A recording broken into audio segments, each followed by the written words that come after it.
A confirmation about the audio, please, guys. If the audio is clear and available, thank you. We shall be starting in a couple of moments.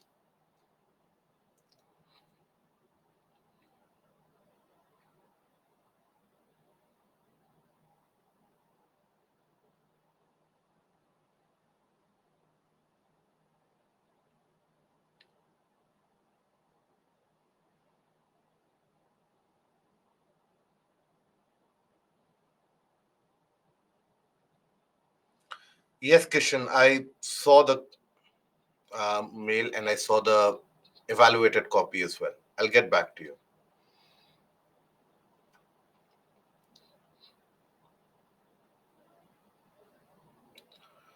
Anthony, in continental drift theory in particular, you don't have any place or space ascribed for Tethys Sea. You have some areas which mention that the Tethys Sea was the sea in between the Laurasia and Gondwana land, but it was not as large as it is postulated in some texts. So, no, in continental drift, kindly don't use that.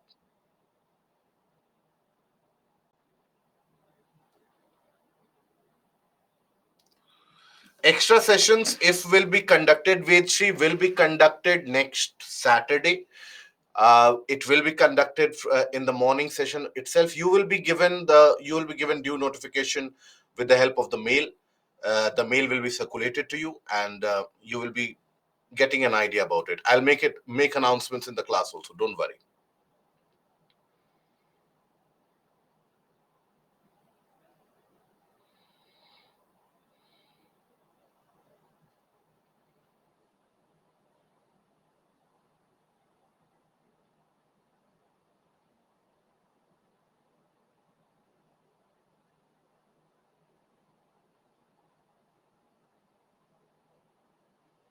Amrit, that is because finally the monsoon has arrived, even though in a much delayed and subdued manner, but the monsoon has finally arrived.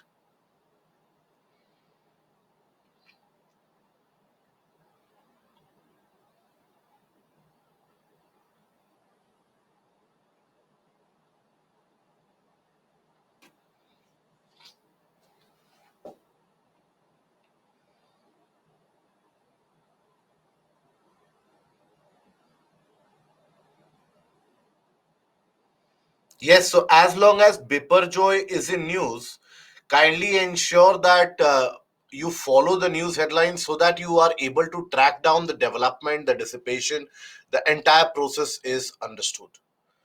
Okay.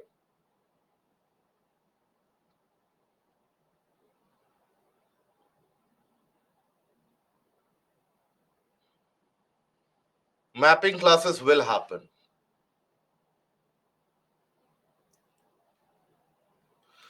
So, hello, a very warm good morning to all of you, and welcome to Baiju's Exam Prep IAS.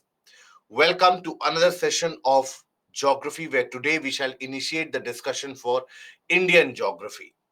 Now, Indian geography is something which is very relevant for your examination, be it for the prelims, be it the mains, or be it even the interview process. Indian geography finds incredible amount of importance in the exam paper. So that is why this is an absolute must to be understood, to be studied. But mostly in most of the areas that you find the mention of the Indian portion of geography, it is very factual in nature. That these are the river names, these are the names of the tributaries, these are the minerals, etc.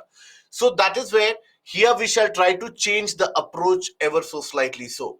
While we shall be covering few of those factual areas, we shall try to attack this from the very basic conceptual point of view so that the understanding is much more permanent in nature.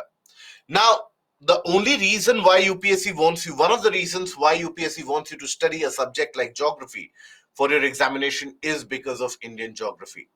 Because I'm sure sometime or the other in your life, you must have asked yourself that if I have, at least while studying the climatic classification, you would definitely would have asked yourself, I wanted to become an IS officer or an IFS officer.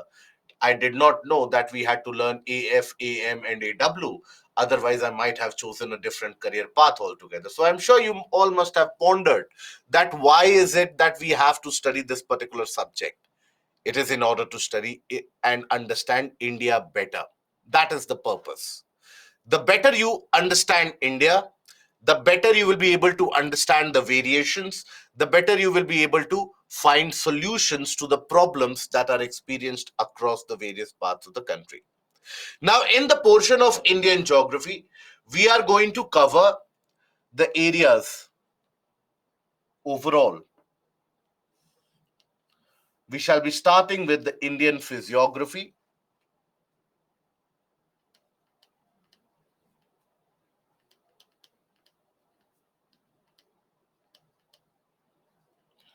Okay, physiographic divisions is something that we will study in detail. Then we are going to cover the river systems. The climate is something, Indian climate is something that we have already covered along with climatology, so we shall not be covering that separately.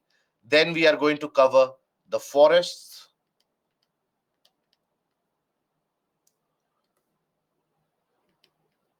and soil. Here we shall also be covering the issues such as what do we understand in terms of soil degradation, decline in fertility, also the factor of desertification. That is also something that we are going to address in the portion of soil. And then after that, we are going to cover the portion of agriculture, which is going to be very important. We are going to cover about organic farming, etc. Then minerals and industries, and also the human portion of geography, that is population and settlement. And after that, we shall be taking up the mapping session. So these are the portions that we will cover overall in the journey for Indian geography. And you will find questions which are asked from this. And Indian geography is one of those areas that is where the current affairs portion comes into play. Okay, it is in this region, in the entirety of Indian geography, where current affairs will be vital.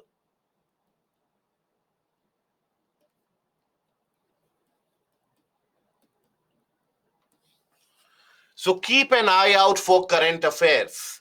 It will be vital. You will find that the questions are asked based on the portions which have been relevant in news or which have been in mention in the news for the past 1.5 years or so. You will find that a question directly or indirectly is being framed from that. So that is something from where the questions will be asked, from where the questions are asked. So kindly keep an eye out. Now, many of you have asked me this question, that what kind of current affairs will you find in geography? In the subjects like polity, etc., it is easily understood. Every day there is a news. Governor did this, president did this, MLA did this, MP did that. So some or the other portion of current affairs is there. In geography, for example, you come across any new industrial zone being set up, or you come across any major import or export that the country is basically coming up with, right? The agricultural productivity, if it is increasing, decreasing, all those portions of current affairs have a linkage with the questions which are asked. So keep an eye out for the portion of current affairs. Okay, so here, when we talk about the portion of Indian geography, this is something that we will cover. And now we come to the physiographic divisions. But in world geography, biogeography module is left. Won't we be covering biogeography and physical features? So both of you, or many of you, any of you who have this doubt, that which are the portions that we are going to, are you taking the reference material as the final end point, that the Baiju's book, what is there, each and every, have you explored the portion of biogeography, what is there in biogeography? Any of you who have this doubt, that will we be covering biogeography or not? Both of you, please let me know who have the doubt. Have you taken a look that what is there in biogeography? Or Have we simply taken a look at the overall module? We take a look at the chapter. What is there in biogeography? Kindly let me know.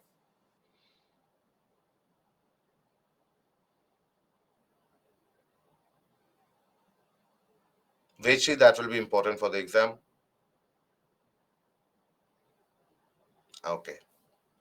So this is what happens. Many of the times we are absolutely uninitiated about it. So let me tell you, this particular portion, forests and soil, that is considered to be the part of biogeography. Okay.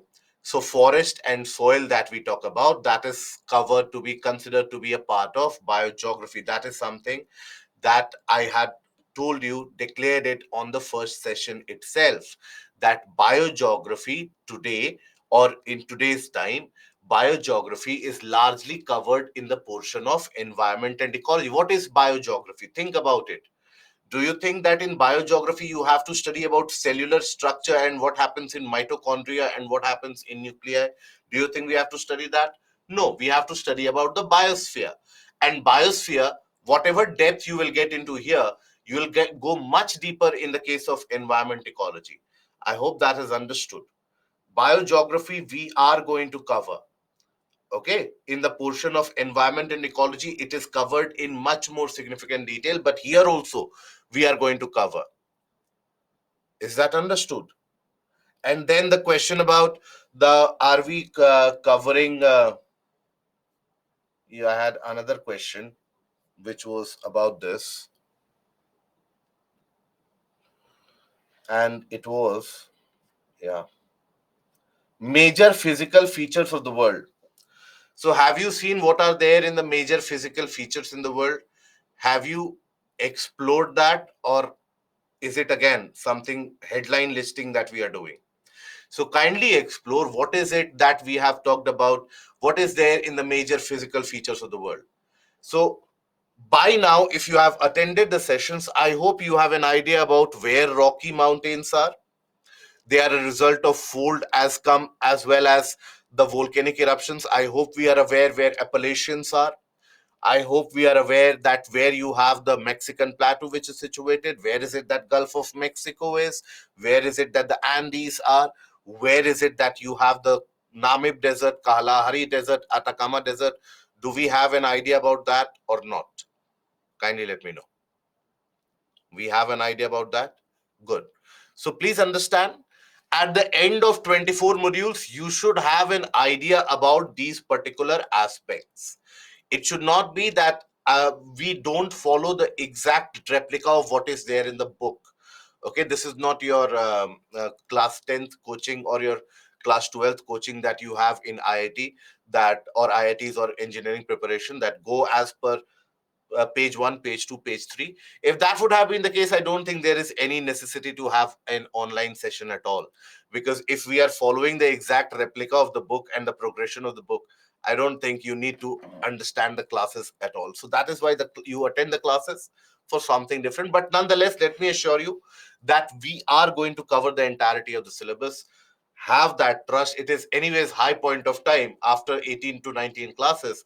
Have a bit of trust in us. We are not going to leave you high and dry, that after the session suddenly you realize that, oh my god, geomorphology has been skipped, or the portion of none of the portions of river systems has been taught to us. So that condition will not happen. Have a little bit of faith. Okay, so now we continue with the portion of Indian geography. I hope we are comfortable in that. Any doubts, anyone, about any portion which is not being covered, please don't hesitate. Feel free to ask. We are going to cover each and every portion overall. Okay. So now, when we talk about Indian geography, when we come to the portion of Indian geography, in this module, first of all, we shall be addressing the portions of location and physiographic divisions. Now, location and physiographic division basically is something relevant for your mains as well as prelims examination. After two modules, another person will rise and ask, what is economic and human geography? I'm sure that will happen. So in case you don't have, just so that you don't have doubt, let me tell you, this is economic geography.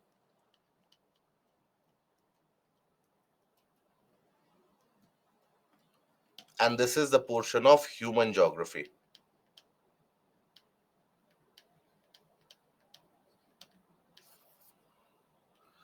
Okay. Now, okay, I see a few of you have certain doubts about the previous modules. Don't worry. When we take a break, after the break, you ask these doubts, we will solve that. Don't worry about it. So, in this portion, I want you to have a different methodology of study. First of all, I want the study to be very atlas oriented, in the sense that the atlas that you have, or which you can take a look at it online as well. So, whenever you come across any physiographic division, look at that particular place in the atlas. Where is that particular place situated? So, locational analysis is very, very important in these modules. Very important. You will find the questions being asked. Even this year, the questions that were asked, for example, about Western Ghats, about the Amarkantak, about the Vindhya ranges. Now, if you have the location where Vindhyas are, where Amarkantak is, and where Western Ghats are, you would be easily able to solve those questions. Where is it that the Eastern Ghats are? So, even this year, you had a location based question being asked from here. So, from here, either you have a location based question that is asked in prelims. Okay. So, in prelims, location of divisions, physiographic divisions, and sometimes also basic features. In the mains, however, you find a kind of a sort of welcome change which UPSC has brought about. Not a welcome change for those who have had the habit of rote learning from NCRT and coming into the exam hall. Now you will find that UPSC has been asking mains type questions from this, which is analytical in nature. So if you ask the portion of mains,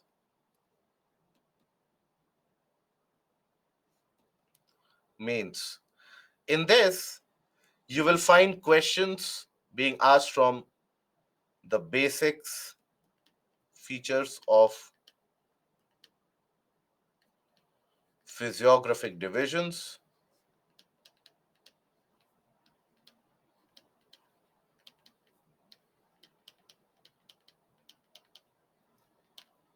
okay, events like landslide,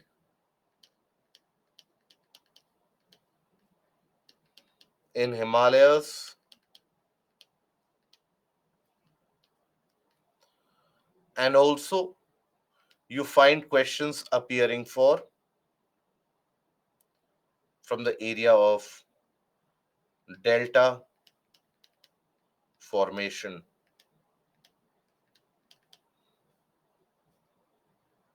or rather and estuary. In the That will be linked with the basic features of physiographic division. So that is a kind of a welcome change. For example, last year UPSC had asked a direct question: what are the basic features of the Deccan Trap, and talk about the resources that you found, the natural resources in general. So that is something that is going to be relevant if you understand this particular portion in detail. So that is where we are going to have a different approach here.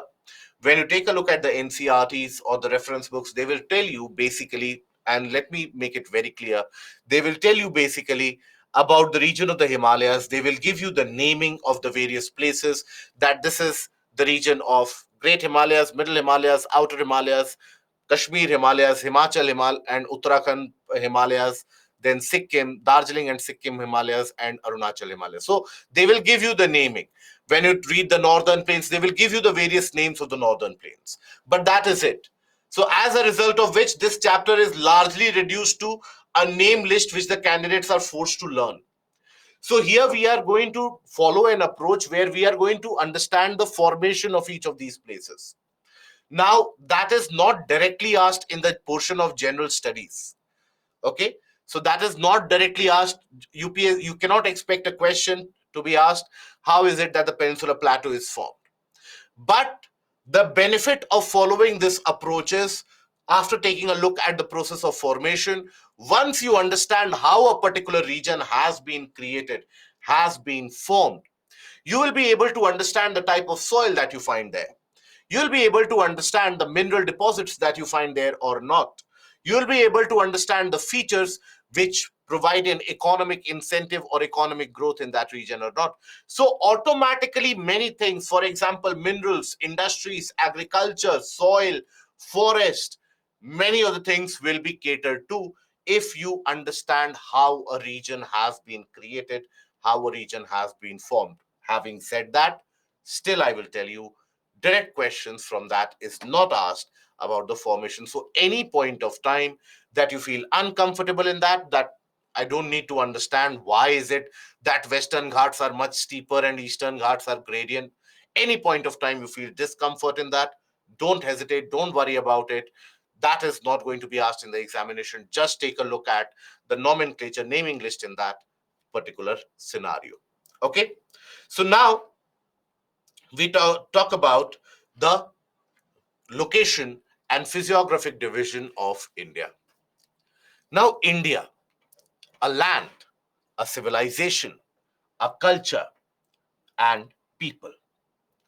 India is one of those living civilizations of the world, along with China, which has indicated a continuity for thousands of years. Here, while the western part of the world was still pretty much indulged in the basic habits or the basic issues about gathering and hunting and basically accumulating food, India had developed cities at that point of time. That is how old the civilization is. People from various parts of the globe, they would throng to this part of the world. And that is why, be it the Indo Greeks, be it the Afghans, be it anyone else, everyone came to India and basically they commingled, intermingled here. That is why this is a land which has also been referred to as the melting pot of civilizations. You have endless number of civilizations, endless number of cultures and traditions which coexist and which have lived there for many, many years together. In fact, it is famously said that in India, if you move few kilometers, around 50 to 100 kilometers, the food changes, right? The language or the dialect changes. The clothing habits change. Okay? The traditions and the cultural beliefs, they also change. So that is the level of diversity that we are blessed with. And think about any kind of physical features. By now, you have come across many different types of physical features. The high altitude snowy peaks to the coastal beaches, from the rainiest areas of the world to the driest of the deserts. We are blessed with almost everything.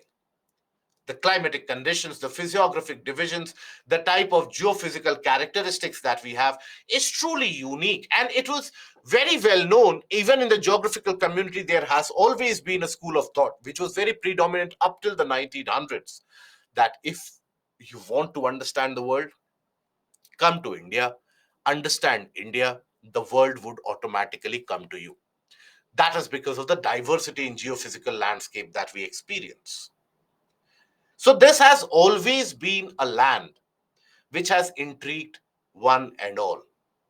And it has always been a land which has provided humongous opportunities and a kind of a contention to the people living here. You will never come across evidences or large evidences where large section of the population, they have migrated somewhere in the past in search for food, etc. Europeans, when they came to India, they came for what? They came for spices. And what was the role of spices? To preserve food. Now, that is where The geographical conditions of Europe basically made it a necessity.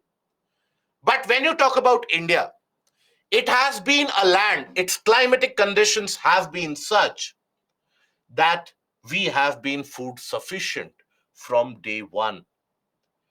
Every natural food item that the nature has to offer, from fruits to crops, etc., you find to be grown in India. That is why it has always been such an attractive place for people to come in and to live in. Now, as the world embarks upon in the 21st century, the meaning of subcontinent slowly and steadily is fading out. Now you don't use the term continent so much, subcontinent so much. Now the world is largely concentrated on nation state. But in that changing realm, India stands as an outlier. India stands as an exception. You will still hear the mention of Indian subcontinent. And why is it that India is known as a subcontinent? You don't hear about the term Chinese subcontinent. You don't hear about the term Russian subcontinent. You hear the Indian subcontinent. Why? That is because in this unique landmass of ours, we basically have everything, from the diversity of the people to the traditions that we follow to the language to the food and the basic staple diet to the climatic condition to the physiographic divisions. Everything is present that you find in a larger continent. And that is why it is referred to as a subcontinent. And that variation is something you have to understand if ever you get to travel through the country. Okay? Now, here it is a landmass which is divided almost into equal parts by the Tropic of Cancer. And it has got a large land boundary along with a very large maritime international boundary as well. And it is very much relevant to the world in the 21st century. After all, you would, when you read about the various oceans or hear about the various oceans, I'm sure you would not have come across an ocean named after a country. We have an ocean that is the Indian Ocean, and our country sits atop that, right? So that is a very unique advantage that you have. The advantage is not because of the naming, that now it is named as Indian Ocean means only we will be there, nobody else will be there. No, that is not the advantage. The advantage is economic, geopolitical, defense, and strategic purposes, and also for humanitarian and disaster relief. India, due to its large coastline, wants to benefit from this advantage. There has been a long phase, a long period in our recent past where we have been involved or where we have been bogged down due to colonization and the British rule which happened. So there has been a decline in the Indian hard power, so to say. But as we enter into the next century, as we have entered into the next century, and as we progress towards it, there is a kind of a resurgence which is very difficult to miss. And that resurgence has not started today, yesterday, or day before yesterday. That resurgence has been in the making ever since India got its freedom, ever since India became independent. We were sure and certain of one fact: we have to reclaim our place, the place in the world, the Comity of Nations. That is why you will find that even the society, the Indian society, regardless of endless amount of flaws that we have, and we do have flaws in the society, and we have to be accepting of that, regardless of the endless amount of flaws, if you have the general consensus that what is it that the society desires to do, you'll find everyone wants to have a rise in the economic strata, in the global strata. Everyone is for a rise. That is why we are a value based, a knowledge based society, where in Indian society, and that is very much the case across the Asian region, but more prominent so in India, and that is something that we would have experienced. We end up respecting knowledge. we end up respecting wisdom, and that has been the tradition. So, in the modern day and age, when our mantra has been Vasudev Kutumbakam, this subcontinent has the potential to teach and, in fact, to convey to the world larger messages about peace, about growth, and also about coexistence. Now, this was a question which was asked in the mains examination about why India is referred to as a subcontinent. So, you should be aware of that. Now, when we talk about the location here, understand that the location and the position of the country atop the Indian Ocean is very relevant, is very important. Indian Navy, in its blueprint document that it has prepared for the future objectives, it has stated objective that it wants to be the net security provider in the entirety of the Indian Ocean. Net security provider means what? In the entirety of the region of Indian Ocean, if there is an issue, if there is a nuisance which is created, be it the pirate and the piracy attacks which used to happen and which used to be very prominent in the region around Red Sea, Bab el Mandeb, and Horn of Africa, Indian Navy went to the rescue and has always been amongst the first responders. Be it the civil war in Yemen, which called for evacuation of thousands of people overnight, Indian Navy has been there as a first responder. So India has been a first responder for security purposes, for lending help in humanitarian and other disasters, and also when you have natural disasters impacting the small island nations in Indian Ocean, India has been a responder for that. So that is where India's role is quite significantly varied. And when you talk about the Indian Ocean, in today's day and age, Indian Ocean does contribute to a significant proportion of economic trade which happens across the world. And the global trade route, if you will observe, the global shipping lines, they move very close to India.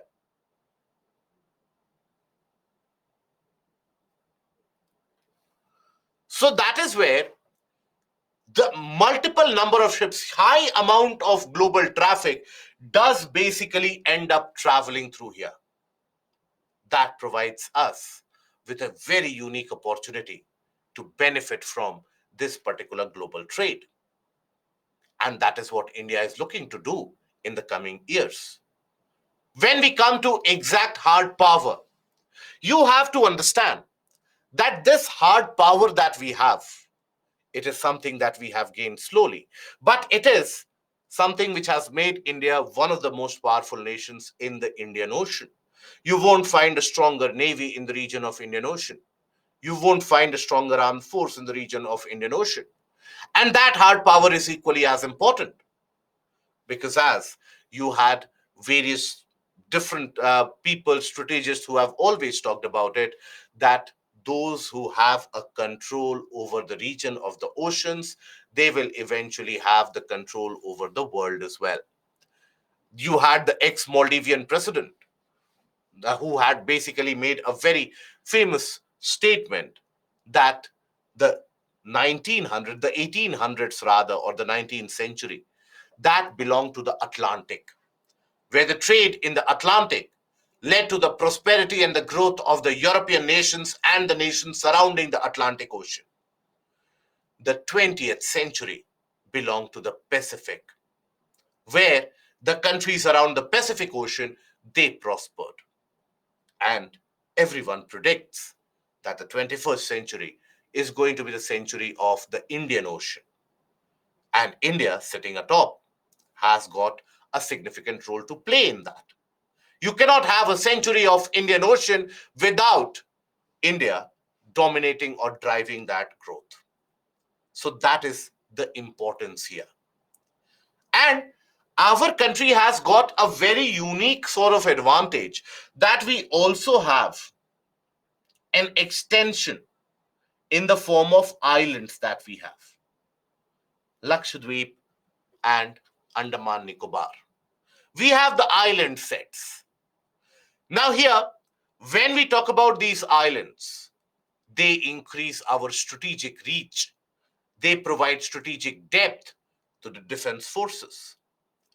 When you had the conflict with China, India was very close to deploying a kind of a naval blockade. And that is still an option that India exercises. And China has been trying to develop various different means and various different doctrines in order to escape that chokehold that India has. What is the chokehold? The chokehold is that majority of the China's trade that passes through here, through the Malacca Strait. All the oil that China requires comes through the region of Persian Gulf, Strait of Hormuz, and enters to the Malacca Strait to reach the eastern coast of China. Indian Navy has got the power to block this. And Indian Navy was again thinking about exercising this power at the time of Doklam crisis, as it is said. Now, if that happens, if that choke point basically gets strangled, that would mean a kind of a grinding halt to the trade that China carries out. And in that case, you can have the economy crashing down as well. And by the way, this is an option that we exercise even across our western coastline. I hope we all remember the time during the Kargil conflict that we had, the Kargil war. Now, as the conflict was dragging on for many days and there was not a quick end to it which was happening, the Navy was deployed. And the Navy had almost finalized the blockade of the Arabian Sea and the Pakistani coastline. And that is owing to the locational advantage that we have. The locational advantage that we have provides us with that ability that we can impose a naval blockade. And that naval blockade, if imposed, can immediately put the economy of that region to a grinding halt. It is the advantage, the geopolitical, geostrategic advantage that you have. Now, you would also find in news the mention of oftentimes the China Pakistan economic corridor, where China is building a kind of an economic corridor coming through the region from here around the area of Jammu and Kashmir, coming through this area from Xinjiang region of China, and eventually going into the Gwadar port in Pakistan. Right? Now, why do you think China is doing that? China's purpose is very simple. It wants to diversify its access to the mainland so that nobody can block it at the same time. And also, it wants access to the waters, the warmer waters which are present here. Now, access to warmer waters is very important. Warmer waters in the sense that water should be in such an ideal temperature that you don't have issues of frost or freezing happening. And why that is required? So that the merchant trade, etc., and along with the defense forces, they are active throughout the year. So it always provides a kind of a depth, a strategic depth to a particular nation involved. So that is where Indian subcontinent and India's location is to its advantage. We also have a very large land boundary, and that land boundary overall is something which is very new for us, right? India, as a civilization, has been known for many, many centuries now.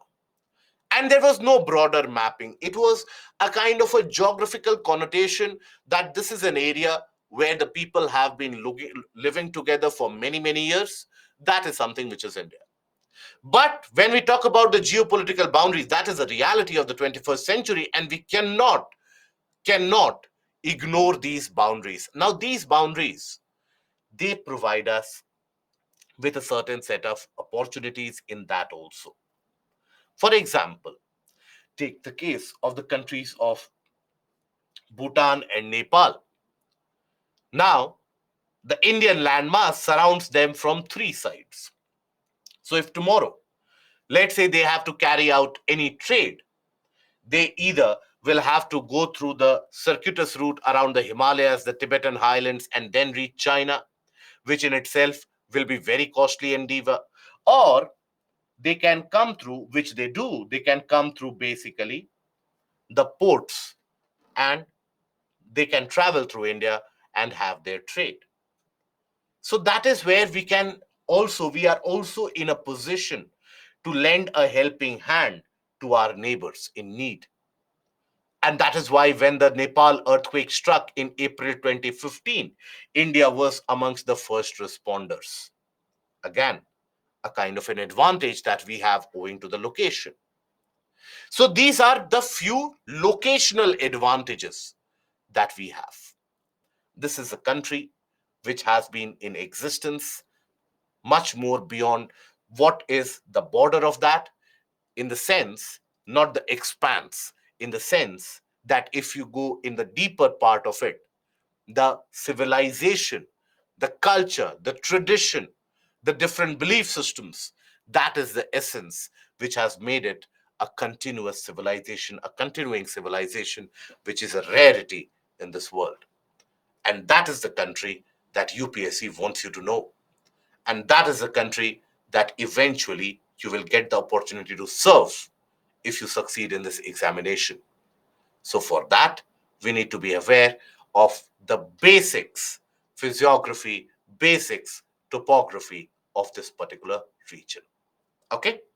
So, I hope now you will be able to write the answers from this particular portion if a question is asked, because in essay paper also once a question was asked that India sitting atop the Indian Ocean has got its advantages. So all that, I hope now you'll be in a position to write down. Okay, now uh, right, whatever teaching us, please teach in written manner, because I will forget after some time.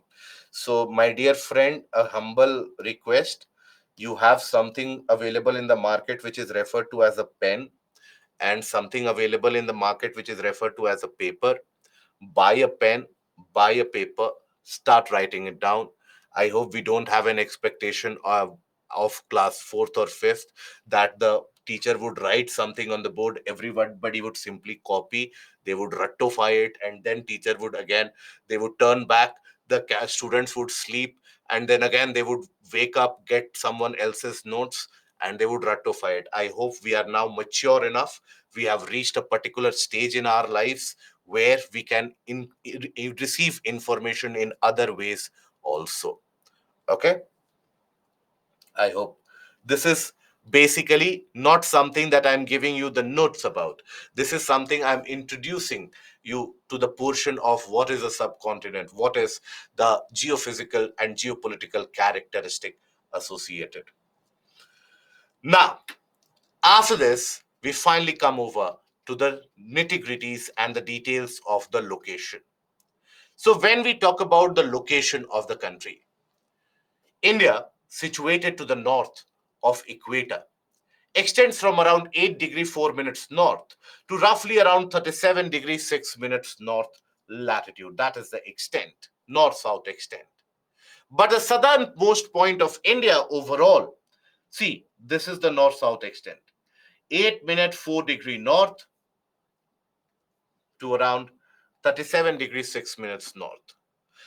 But the southernmost extent is around 6 degree 45 minutes north. Okay, that is the Indira point in the region of Andaman Nicobar. That is what is the Indira point, 6 degree 4 minutes north.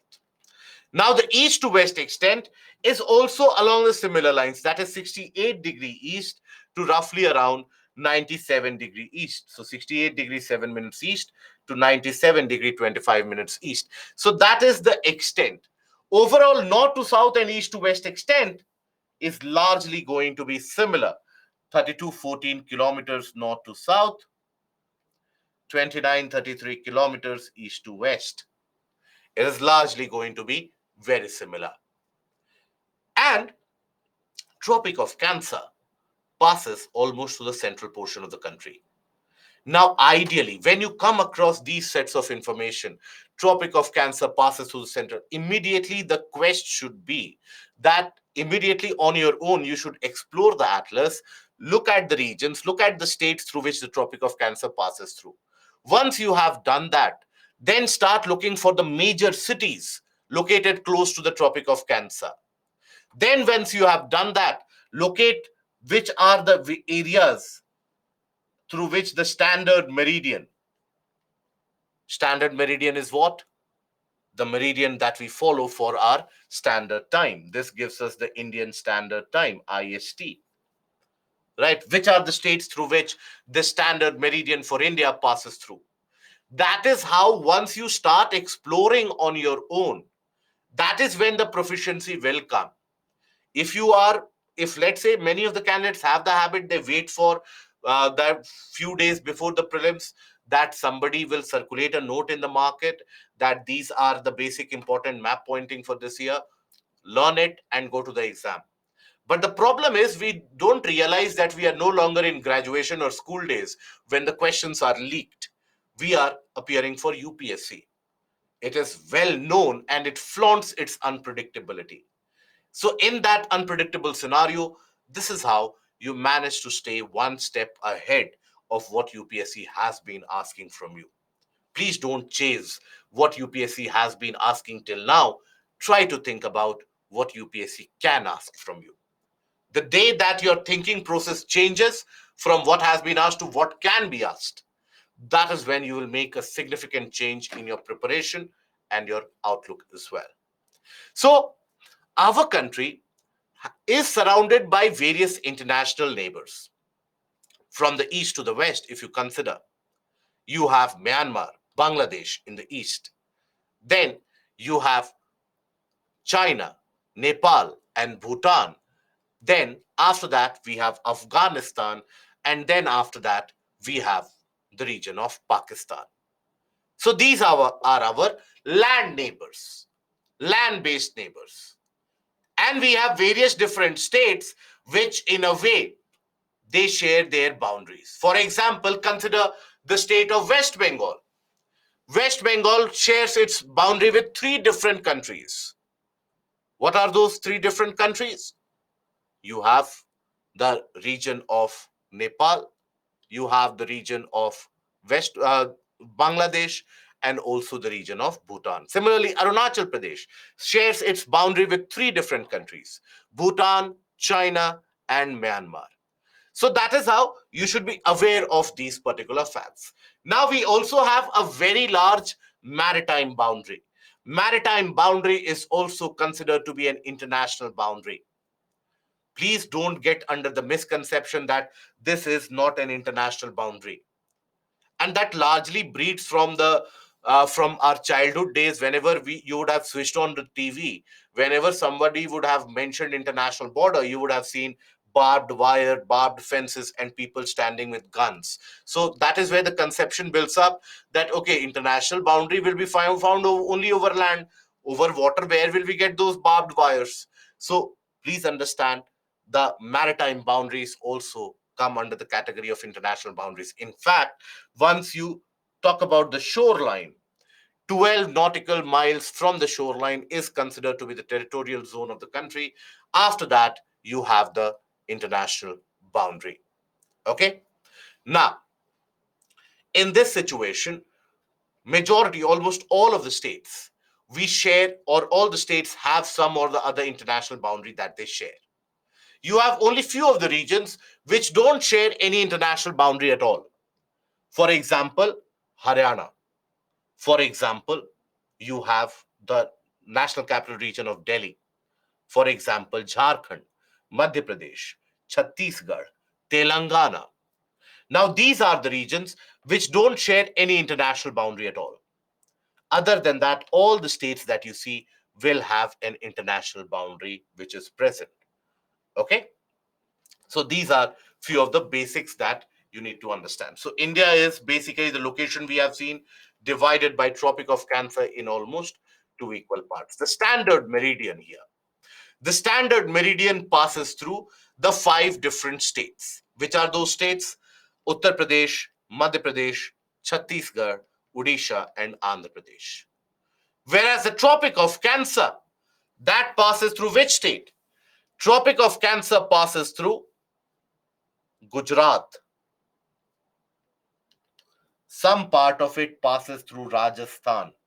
And these are the areas that you have to look out for. Some part, if it lies in, let's say, Rajasthan, if you are not aware of this, understand UPSC can ask a twist about that. So, Rajasthan, Madhya Pradesh, Chhattisgarh, Jharkhand, West Bengal, Tripura, Mizoram. So, this passes through overall 8 different states. Now, here you'll find that there are 2 states where both Tropic of Cancer as well as the standard meridian passes through. There will be 2 such states. Which of them? Madhya Pradesh and Chhattisgarh. Both of them will pass through there. But obviously, the crisscross or the intersection of the standard meridian and the Tropic of Cancer will happen only at one point. So, which state? Chhattisgarh. It is here that Tropic of Cancer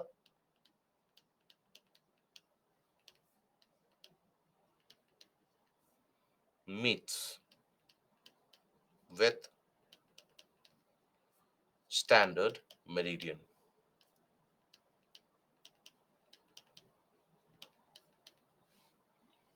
Okay, so that is basically few of the facts you should be aware of, and naturally you should be curious about it. Whichever state, whichever region you are living in, explore the areas around it on the map. Look at the areas around it, look at the states bordering your state. Okay, look at those particular states bordering that state, because many of us, till now, till the present moment in our lives, many of us would not have gotten the opportunities to travel to various states, to get introduced to different cultures, to get introduced to different types of features and traditions. So our information about India is oftentimes restricted and something that is only dependent on book. So once you start exploring on your own, in the sense that, first of all, the first thing needs to be done is explore the states near you. Look at the major cities, right? Which are the major cities nearby? So that you are not only an expert that, okay, I belong from this particular state, I only know about that state, I don't know anything whether XYZ state is, what is the condition, what is the capital city, I have no clue. No, that condition should not happen. Okay, now the neighbors that we have. When we talk about the neighbors, so India shares its land boundary with the various countries that we have talked about. The longest land boundary that India has, it is with the country Bangladesh. Bangladesh is a nation with which we have the longest land boundary, whereas the shortest land boundary is with Afghanistan. Afghanistan in the north has got the shortest land boundary. Okay, now Sri Lanka and Maldives, these are the 2 countries that are also considered the neighbors, which are situated in the region of Indian Ocean. Now here, most of us, we are not aware that we share an international boundary with Afghanistan, and if we do, where it is. So let us introduce ourselves to that particular aspect first. So Afghanistan shares a small tract of land with our international boundary in this particular region here, if you observe carefully on the map. So that is where we have the international boundary with Afghanistan. Now observe the state of Afghanistan, state as in nation state, and then look at this piece of landmass and the rest of the country. So it is like a panhandle. You have a large pan, it has got a thin handle, that kind of a shape. So this is the shape of that landmass. And this is what is also famously referred to as, this is where it shares its boundary with India. This is famously what is also referred to as the Wakhan corridor. If you are interested in history, I'm sure many of you would be. Read about, try to read about this Wakhan corridor sometime. Wakhan corridor has always been prominent and relevant for hundreds of years, in the sense that this is a path which has been used by the travelers, the merchants, the traders. Whenever they traveled from east to west, they would use the Wakhan corridor. I'm sure all of you would have heard about the name Marco Polo, the very famous Venetian traveler who traveled from Europe into the courts of the mighty Kublai Khan, the Mongol king Kublai Khan. And eventually, during his return, he also went and stayed in India. That is where we have his detailed accounts about the conditions of the society in India during those times. Now, Marco Polo very famously describes the exact details about what Wakhan corridor is and why would people travel through this. So this has been a landmass which is surrounded by mountains to the north and to the south. So this has been a landmass which provides a kind of a passage, right? It provides a kind of a passage from one area to the other in between the mountains. Because to the north, if you go, mighty mountains, you cannot pass. To the south, that you go, mighty mountains, you cannot pass. So that is why Wakhan corridor is important, has been important. Now, this has also been in news because what China is doing is China is planning a kind of an alternate tunnel come highway network from the region of Wakhan corridor leading into Pakistan and eventually going to the Gwadar port. Now, why is China doing that? Because the existing Karakoram highway that China has, which passes through here, which China built in the 1960s in general. So that is where China had built the Karakoram highway. Now, India has started building infrastructure very close to this point. In fact, our northernmost airfield, that is the DBO sector, the Daulat Beg Oldie, that is situated only around 8 kilometers from the Karakoram Pass. And that has been developed. And as a result of that, it has riled up our northern and our western neighbors quite significantly. Now, here you also have to understand the perspective that this particular region or the boundary that we have with Afghanistan, that particular region of Jammu and Kashmir is under the occupation of Pakistan as of now. So that is under Pakistan occupied Kashmir. But still, you have to understand that we consider that part as our own. We consider the parliament, the constitution, we consider the part as our own. So that is why we consider Afghanistan as our natural boundary or a natural border. And this is where we differ quite significantly. And there's a lot of difference which is created because of this in international forums where India and Pakistan both are members in those regions. Whenever you have any international meeting talking about the, let's say, about the future of Afghanistan, India demands its presence to be natural because India is a neighbor of Afghanistan. And this is where Pakistan objects that, look, the portion that you are saying as a neighboring boundary, you don't even share that boundary anymore. That is under our occupation. But our stance is very clear that the whole undivided portion of Jammu Kashmir, that is an integral part of the country. And that is why we consider Afghanistan as our natural border and a natural boundary. So this is something which you should be aware about, that where is Wakhan corridor situated and what is its significance. So Wakhan corridor is basically present in Afghanistan. Okay. Now, here, now when we talk about the physiography, here across the country, we have the various physiographic divisions divided into 6 major parts. That is the northern and northeastern mountains, the northern plains, Peninsula Plateau, the desert, the Thar Desert, Then you have the coastal plains and the island networks or the island chains that we have. So let us take a look at each one of them one by one. Let us take a look at the formation. Now, the Himalayan formation, we have already seen. Any issues that we have? I hope we are comfortable with the formation of the Himalayas, right? So we have seen that, or we have covered the Himalayan portion already in the portion of plate tectonics. We have looked at the entire formation of the mountain chains.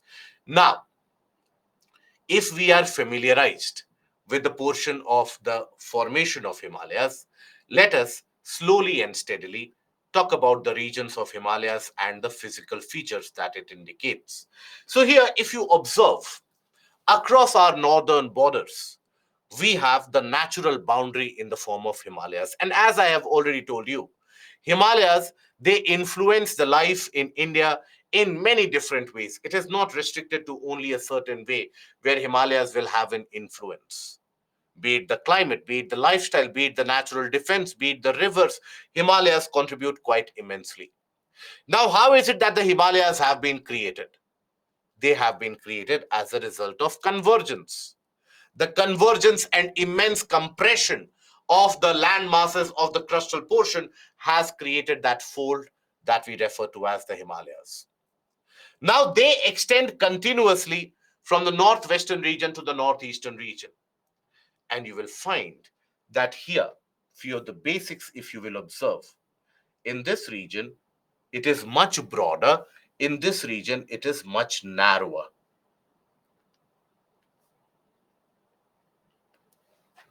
So, as a normal individual, let's suppose, who hasn't studied and confused themselves with plate tectonics and so on, as a normal individual, if you observe that the folds created in the western portion, they are much wider, and the folds created in the eastern portion, they are much narrower. So where do you think greater compression has happened? In the western portion or in the eastern portion? Which portion has experienced greater compression by logic? Very good. It is the eastern portion. That is why it always indicates a kind of a narrower extent associated with it.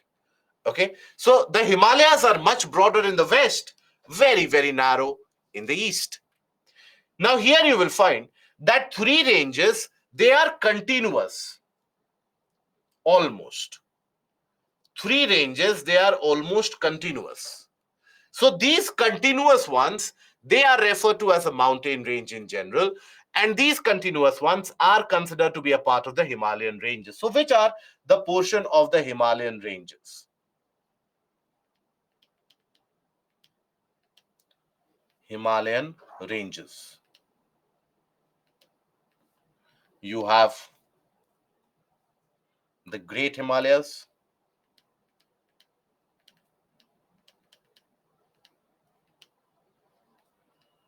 or Himadri. Then you have the Lesser Himalayas,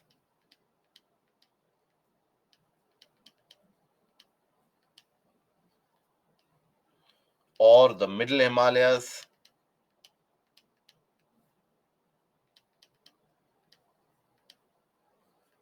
which are also referred to as Himachal. And then you have the Outer Himalayas, the newest one,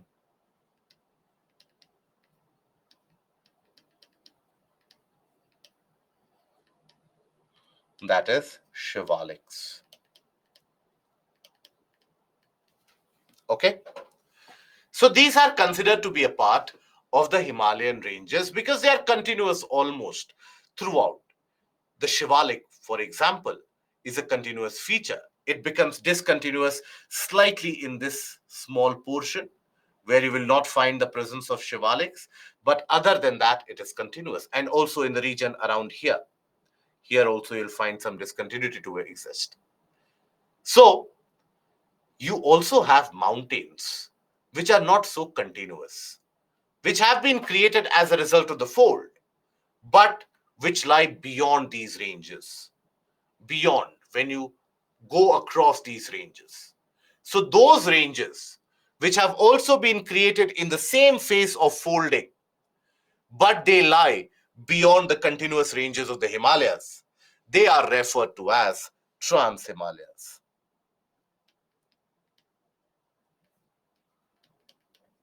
You have the Trans-Himalayas. So which are those Trans-Himalayas? You have Karakoram, this one, Karakoram range.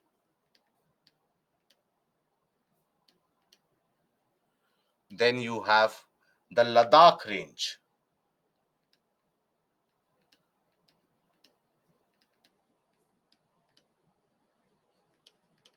Then you have Zaskar range.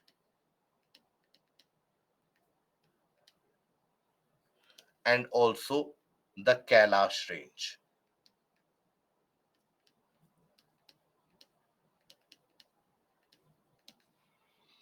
Okay.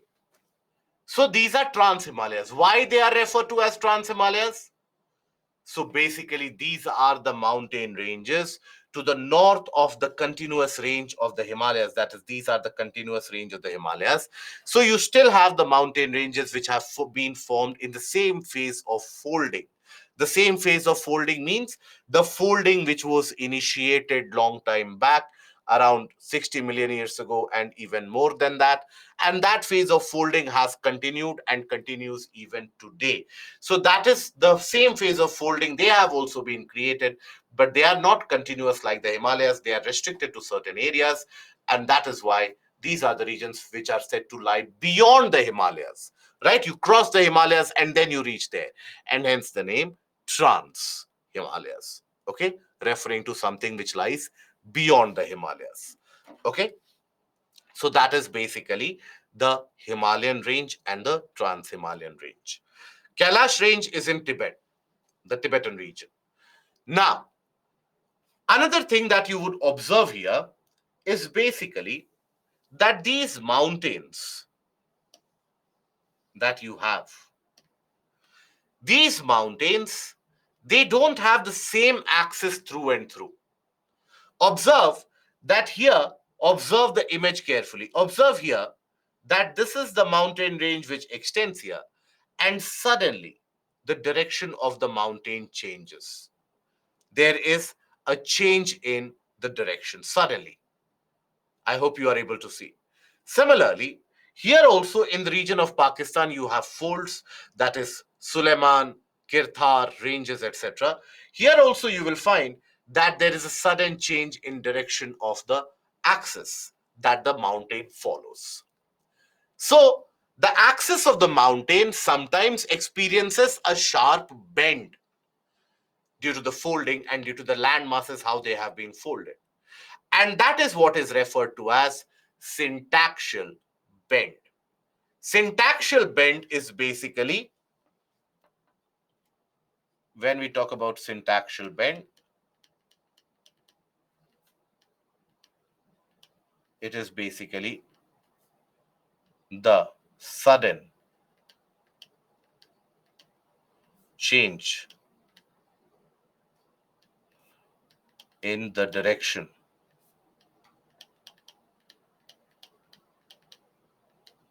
of the mountains.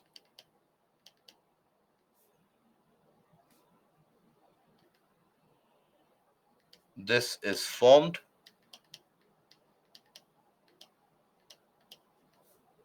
due to the shape of landmass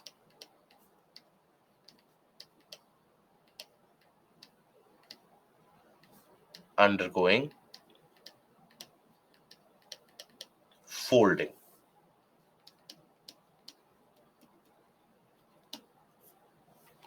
Okay, that is what is referred to as a kind of a syntaxial bend.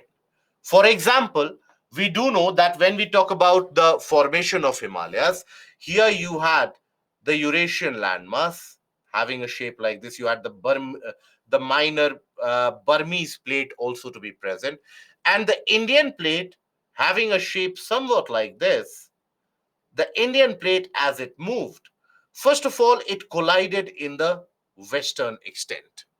That is where first the collision happened. Okay, it started colliding. But here, if you have to understand the mechanics of it, think about it when you would have ridden the bicycle for the first time, or when you would have, let's say, driven a scooter for the first time, a two-wheeler scooter or a motorbike, anything.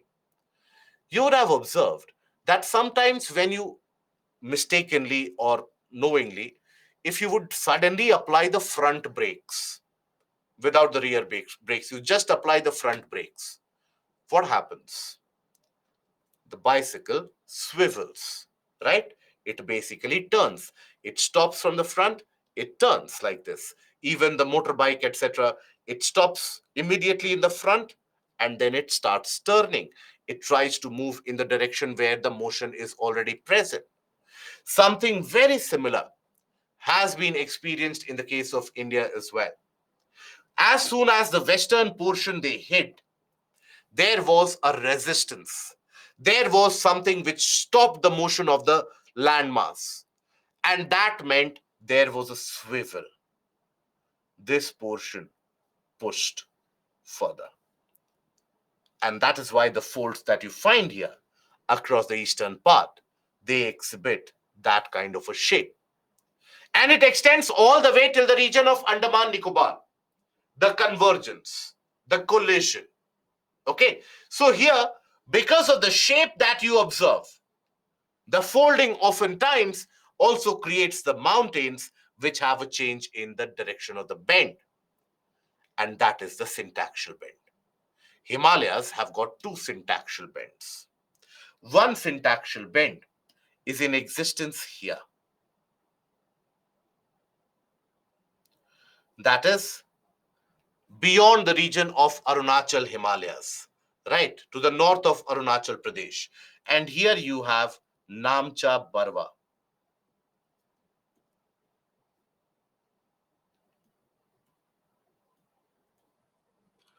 Namcha Barwa is situated here.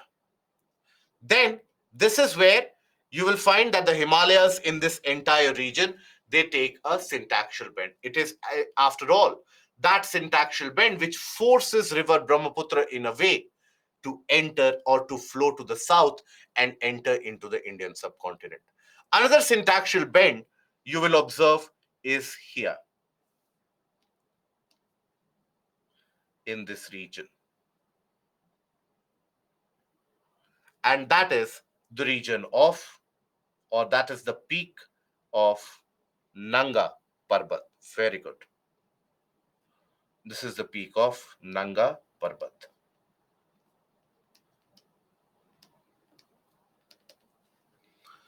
Okay. So Nanga Parbat and Namcha Barwa, these are the peaks which denote a syntaxial bend taken by the Himalayas. Overall, you would observe western part is much broader, eastern part is much narrower. Now let us take a look into the features of these Himalayan mountain ranges. So when we talk about the ranges, consists of the Himalayas and the Northeast Hills, and a series of parallel mountain ranges are in existence. The general orientation of this range, if you will observe, is from northwest to the southeast, the general direction.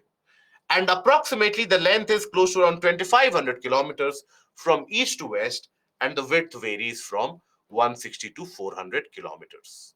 And there is a basic aspect about the width also. If I ask you that a region, let's suppose this particular fold, and it is a very normal logic. If I have this particular fold here, right?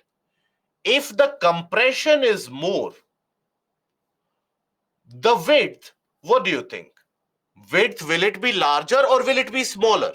If there has been a larger amount of compression, the width will be larger or will it be smaller? Very good. Very simple logic. Width is smaller. Now apply that in the case of the Himalayas. In the case of the Himalayas, Wherever you observe that the width is very narrow, that means there has been a lot of compression happening in that area, or the compression has been happening for a very long period of time. So out of these three mountain ranges, Great Himalayas, Lesser Himalayas, and the Outer Himalayas, out of these three, that is Himadri, Himachal, or Shivaliks, where do you think the compression has been happening since the earliest? Where do you think the compression has been happening since the earliest? The Great Himalayas, Himadri, correct? So that is where you'll find the Himadri to be narrower. Okay, Himadri is not very wide because it is being compressed for very long time. Himachal is still wide. Shivalik is much wider. It is also Shivalik in certain areas is smaller, but that is narrower, but that is aided by the local topography of the region. Now, another fact that you will find unique in the case of the Himalayan folding and the Himalayan ranges is the fact that you had the Eurasian landmass, isn't it, on one side, and you had the Indian landmass coming from the other side. Compression happened. Significant amount of compression happened. Some part of the Indian landmass even subducted and subducts underneath the Eurasian landmass. Now here, it is the Indian landmass which is pushing. So as a result of that, the fold that you have, the fold is much steeper in the southern slope, that is towards the Indian landmass, as compared to the northern slope, that is the Eurasian landmass. So in the case of the Himalayas, you'll find that the southern slope, they are much steeper. And here, please apply the simple logic. The logic is very simple in the sense that, for example, let's make use of this paper.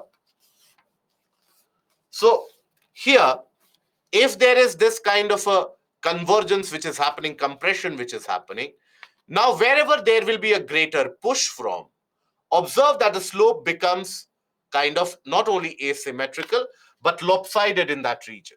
So this kind of a topography is something that you find prominent across the Himalayan reaches. That is why if you read the books of the expeditioners of the or the accounts of the summiteers who basically summit these high mountains, they will always tell you that it is the southern slope which is very difficult to climb. The northern slope is still easier to climb because of the gentle gradient that you have. In the southern slope, you have a very steep gradient which is prevalent. So this kind of a unique topography or the unique folding that the Himalayas has gained, this is basically what is referred to as hogback topography.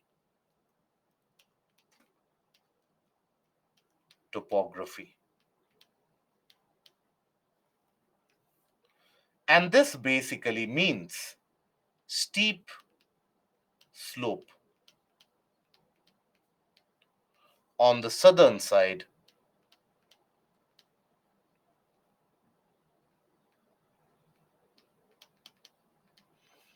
and gentle slope in the north. Okay. Now here, if you take a look at this slope, we can derive some basic concepts from this image itself. If we have some clue about what we have studied in the past, we can derive some basic concepts from here. So, if let's suppose this is the side when we talk about India. Okay. Now here, if you talk about the monsoon winds will approach from here and they will be pushed up almost a steep slope which is there. So they will be pushed up. So there will be buildup of clouds, lot of rainfall in this area. Now, here you can also have the unusually large buildup of clouds supported by the continuous winds which are coming in. The clouds may end up building quite significantly large because the slope is such that the clouds will be forced to form as the winds keep on coming. So this is the region which also experiences cloudburst in large quantities, in large frequencies. And if you have the steep slope, you have availability of rainfall, then which other natural disaster is something which is always to be found or which can be created? What do you think? Very good. It is landslide. So landslides are also very, very prominently common. And these are the months. In fact, 5 days from now will mark the 10 years since the very disastrous and infamous Kedarnath landslide and cloudburst happened. So that is a region which has been dotted with these kinds of events. That is something that you find a definite feature in the region of Himalayas. Okay. Now, this is the cross sectional view. So here, if you observe and analyze this image, it is here that you have the greater or the inner Himalayas, that is the Himadri, right? Here you have the Tibetan Plateau, the Kunlun Mountain, the Tarim Basin that you have in the region of China, and all those. Then you have the middle or the lesser Himalayas. Then you have the Shivalik or the outer Himalayas, and then you have the Indo-Gangetic Plain. In between them, you will find the presence of MCT, MBT, and HFF. Right? What are these? These are basically what are referred to as thrust faults. Now, this basically stands for main central thrust,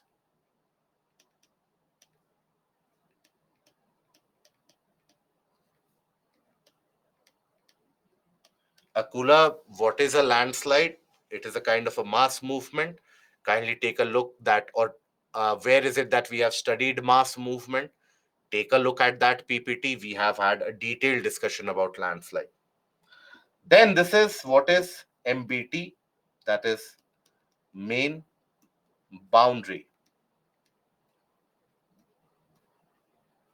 thrust. And then you have the HFF, the Himalayan frontal fault. So what are these thrust faults?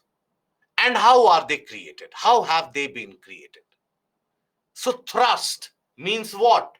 A kind of a push. So that kind of a push which has created this fault. How is it possible?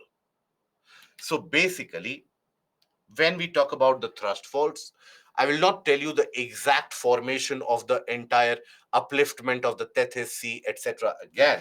So what I would start from is the folding. So we all know that initially the Indian plate and the Eurasian plate, they were coming towards each other. At a significant velocity was the movement of the Indian plate. In between lied the Tethys Sea.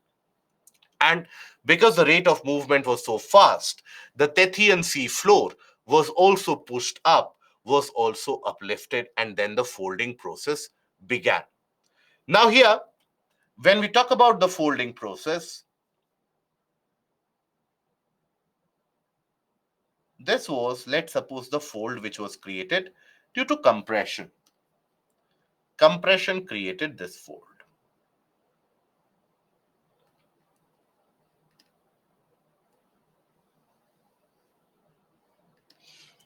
Okay, this fold was created due to compression here. Now, as the compressional force continued to increase because of the push, slowly and steadily, what happened was, or what will happen, because the surface which is getting folded, the top surface which is getting folded along with the rocks, here, please understand that these surfaces, they are not a piece of paper or a cloth which can get folded endlessly. They have a kind of a fold which is a kind of a limitation. They cannot get folded beyond a certain particular point. You cannot take a rock and keep on bending it endlessly. They have a deformation limit. Now, beyond that, if you deform them, what happens? It will break. If I try to fold it beyond a particular point, if I try to fold it, what will happen? It will basically break, right? So the rocks in this portion, in this particular area, they would experience such significant amount of compressional force and the force of deformation that they would break. Yeah. Okay. And further compression would lead to a situation where if you carry out the further compression, it would basically be some movement would happen here, ever so slight movement. This is a crack which develops, a fault which develops, and this is what we refer to as the thrust fault. Now here, as the compression would continue, there would be some movement happening here in this region of the fault. And then the folding would also, in a way, narrow, and the height would continue to increase. There would be some movement here across the thrust fault, but that movement cannot be endless. That will also experience some amount of resistance. And as a result of that resistance, what happens? You have the other portion which experiences slight amount of fold. So you have the creation of the second range, right? But over a period of time, even here, the compression limit will be reached. The deformation limit will be reached. And what happens after that? Even here, you will have a fracture, a fault formation will be observed. A fault formation will be observed. Another thrust fault will be created. And all the meanwhile, while the thrust faults, they experience slight motion, the earlier mountain ranges which have been created, they grow taller and sometimes narrower in the process. Now, another thrust fault developed. So, along that thrust fault, another mountain range has come up. That is the Shivaliks. Now, interestingly, this process of compression as it has continued beyond the Shivaliks, there has been development of another thrust fault, and that is what is the Himalayan frontal fault. So presently, the situation that we have is the Shivaliks, then you have the Himachal, and then you have the Himadri, right? So this is the oldest, hence the tallest. This is what is your MCT, main central thrust. This is your MBT, main boundary thrust, and this is your HFF, Himalayan frontal fault. Now, you have to understand that the faults will not be as I have indicated in the image here. Apply your practical sense of mind. The faults which are actually present, they have a kind of a variation in the sense, because these are cracks. These are large cracks which have developed. Now, every time, whenever there is a motion across these cracks, it will always initiate very powerful earthquakes. So all the massive earthquakes that you come across in the Himalayan region is because of movement across these thrust faults. For example, the infamous Kathmandu earthquake of 2015 happened because of movement across MBT. The Kangra earthquake due to movement across MBT. The Assam earthquake, movement across HFF. And also now you will not find much earthquakes or many earthquakes happening because of movement across MCT, which means what? That the Great Himalayas and the Middle Himalayas, that region is largely now stabilized, right? But it is here that you have a lot of movement which is happening.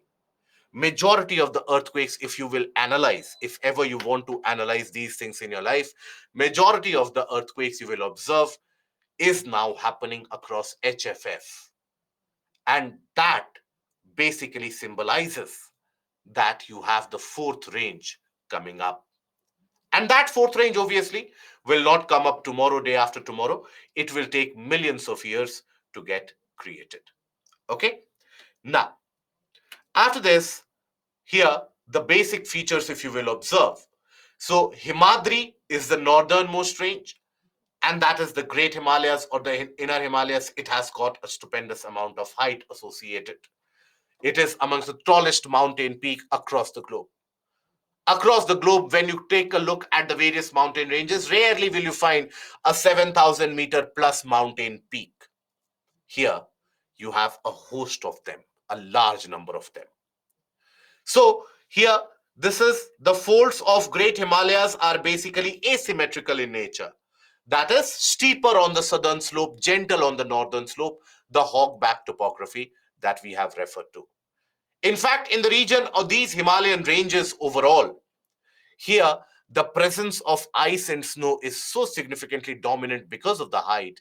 Many of the times, it is also what is referred to as the third pole of the planet, because the two poles that you have, they have significant amount of ice presence, and then the Himalayan region also has got a lot of ice presence, frozen areas. So that is why it is sometimes also touted as the third pole. Now, this is basically what you observe as the peaks of the Great Himalayas, the Himadri. That is from Mount Everest to Kanchenjunga, Makalu, Dholagiri, Nanga Parbat, Annapurna, one of the toughest mountains to climb. It is said that Everest is many times easier to climb or to summit as compared to Annapurna. So Annapurna claims many lives in one climbing season. So is the case with K2 as well. Then you have Nanda, Devi, Kamet, etc. You don't need to learn the heights of this. Okay, unless and until you are appearing for a lower grade of examination, you don't need to be concerned about which is taller than whom. No, you need to be aware. Just take a look at it in a broader map. Take a look at it where these are situated. And in which map will you find them? You'll find them to be present in the atlas, in the physical map of India, and that too in the Himalayan region. That map will consist all of them. I would suggest to you, be aware of the location. Okay, so that if somebody asks you, and location does not mean that okay, this degree north, this degree east. So that if somebody tomorrow asks you that where is Namcha Barwa situated, you should not come into the position or the situation that it might be present in Uttarakhand, but it also might be present in Arunachal. So that kind of a variation should not happen. If there is a confusion should be whether Uttarakhand border or Nepal, whether Nepal border or Sikkim. Confusion should not be that it can be in Ladakh also, or it can be in Arunachal Pradesh. That means you have no clue. So have a kind of a basic proximal idea that whether it is situated in the Kumaon region or the Garhwal region of Uttarakhand, whether in the Himachal region, in the region of Jammu Kashmir, in the region of Nepal. Here, majority of the tallest peaks that you will find, most of them you will find in the region of the Nepal Himalayas. Uttarakhand, Nepal Himalayas, that is where majority of the tallest peaks are to be found. Okay? Now, then the second range is the Himachal or the Middle Himalayas or the Lesser Himalayas. And here the altitude in on an average is around 4,000 meters and the average width is about 50 kilometers. Now these ranges are composed of highly compressed and altered rocks because the compression has been happening for a very long time here. So the rocks themselves, both in the Great Himalayas as well as in the Middle Himalayas, you'll find this feature that the rocks, they have basically metamorphosed.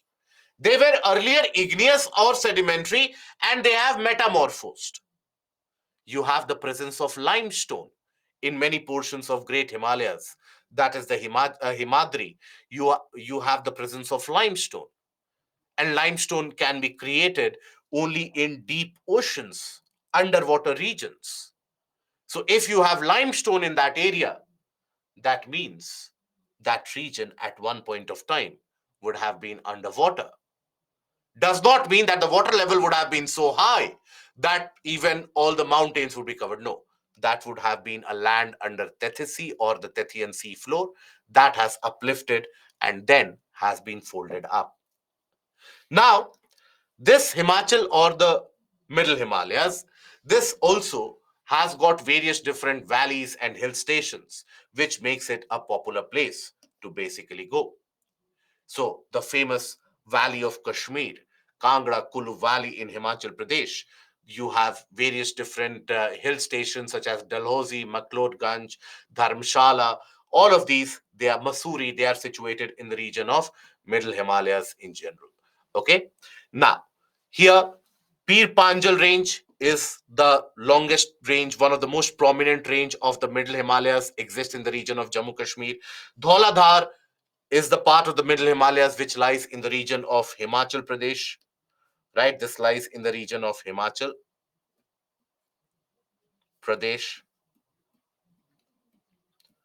Then Mahabharat ranges, that lies in the region of Nepal Himalayas, some part of Uttarakhand and majorly Nepal Himalayas. So that is basically the Middle Himalayas.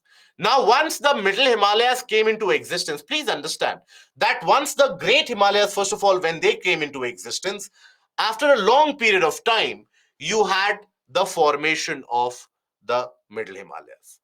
And again, after 15 to 20 million years, then you had the formation of the Shivaliks. So, in that time duration, we already had multiple rivers which would originate from the Himalayas and would drain to the south. And in fact, the formation of the other two ranges, that is the Great Himalayas first and then the Middle Himalayas, would have multiple rivers which would originate.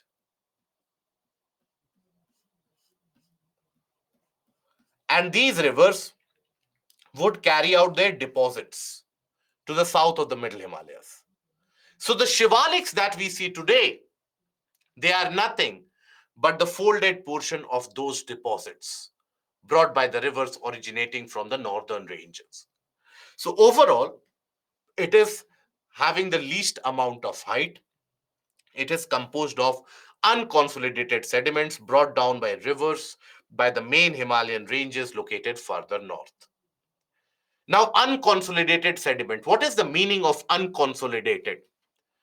Unconsolidated means something which has not been arranged. So, sediments in general, wherever deposition or sedimentation happens, you'll find that there's a kind of a layering associated. The heaviest particles at the bottom, the finer particles at the top. That is consolidation. Now, when you have deposits carried by the rivers immediately at the foothills of the mountains, it is not going to be in the layered format. It is going to be deposited in an unarranged format. And it is those particular regions which have upfolded to form the Shivalik, hence the unconsolidated sedimentary deposits. Okay?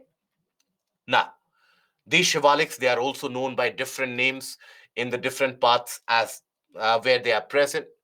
So in the region of Jammu Kashmir, they are referred to by the name Jammu Hills. In the region of Uttarakhand, it is the Dang Range and the Dudhwa Range. And then Churya Ghat Hills of Nepal.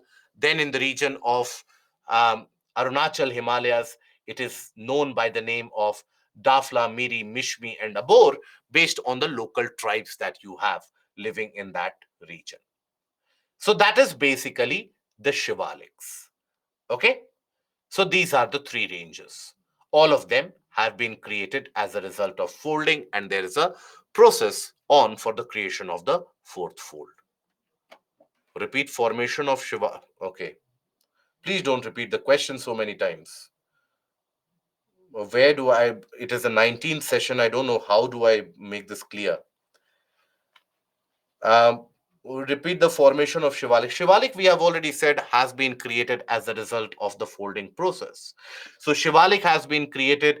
So as the compression of the Indian and the Eurasian plate would happen, that would lead to the formation of these folds. Now, in the region of the Shivaliks, by the time the Shivaliks were created, before that, you already had the formation of the Great Himalayas and the Middle Himalayas long before that.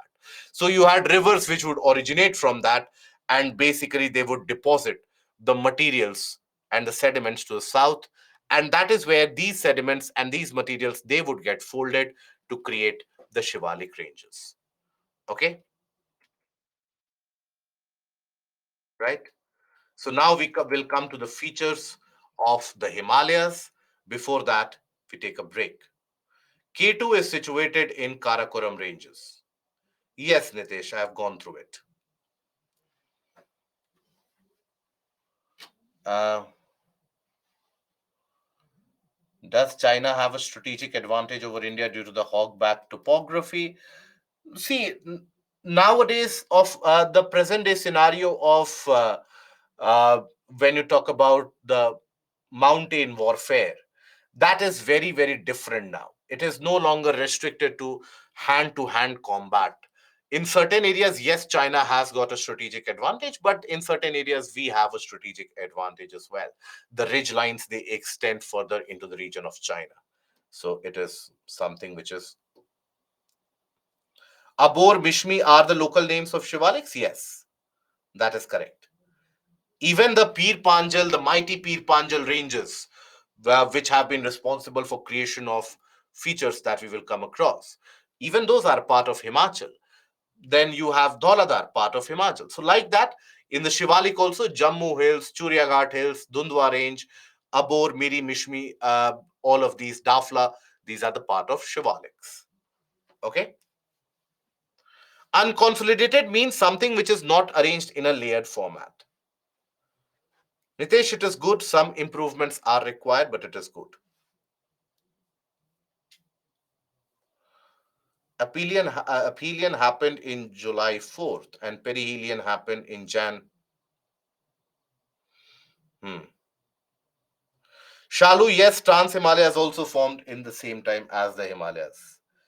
And Muhammad, the question about aphelion and perihelion, even though it is slightly out of context, but understand that when you talk about the temperature of a region, insulation is just one of those factors which contribute to the temperature. You have many other factors which contribute to the temperature. And that is where the tilt of the Earth's axis towards the sun is much more important a factor as compared to the slight distance of 4 million kilometers, which is influenced between aphelion and perihelion. We have talked about this repeatedly at the time of climatic condition. Okay, so you can take a revision of that. So we take a break and we are going to be back in 15 minutes.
A confirmation about the audio, please.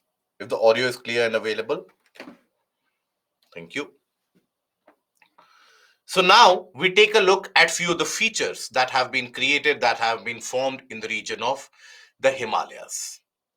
Now the process of the formation of the Himalayas have been so long drawn. It has been carrying on for more than 50, 60 million years. So that is why the features that have been created are also very diverse.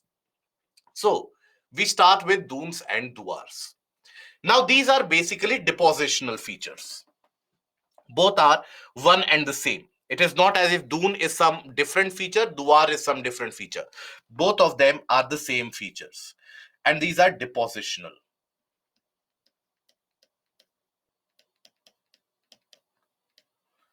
Okay, in nature. So how have they been created? So overall, you have to understand the process here. So first of all, we had the fold which happened in the case of the middle Himalayas.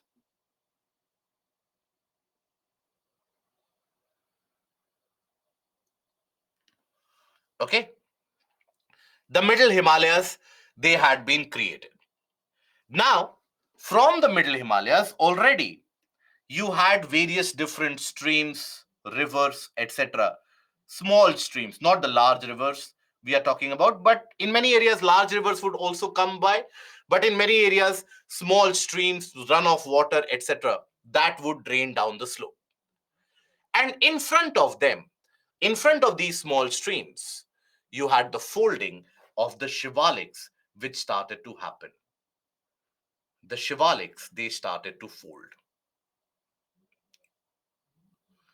Now, as the shivaliks, in certain areas, you had few peaks or few folds which were created in front of these streams that would block the flow of the stream water. And that is where this water started accumulating. That water, it started accumulating overall. Okay. It started accumulating. Now, these streams, runoff water, small rivers, etc., they would also bring with them large amount of deposits, sedimentary deposits. So they would bring with them large deposits, and these deposits would be settling down somewhere here. Eventually, the water level would increase. Now understand that a mountain is conical in shape, right? A fold is basically conical in shape. So if the water is present up till the lower portion, it can be held. But if the water level starts increasing, water will find an exit to the sides because the shape is conical. So as the water level started increasing, eventually all this accumulated water found an exit. And the accumulated water drained away. And when that drained away, it left behind these deposits. And these deposits that you see, these deposits, these are the deposits, the flattish deposits that you have. These are referred to as dunes in the region of Western Himalayas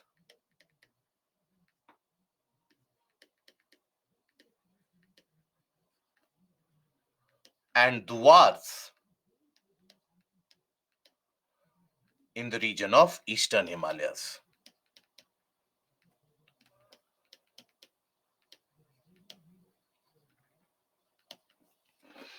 Okay, so dunes and duars are basically these deposits. Example, you have Kotli Dune, Patli Dune, Dehra Dune.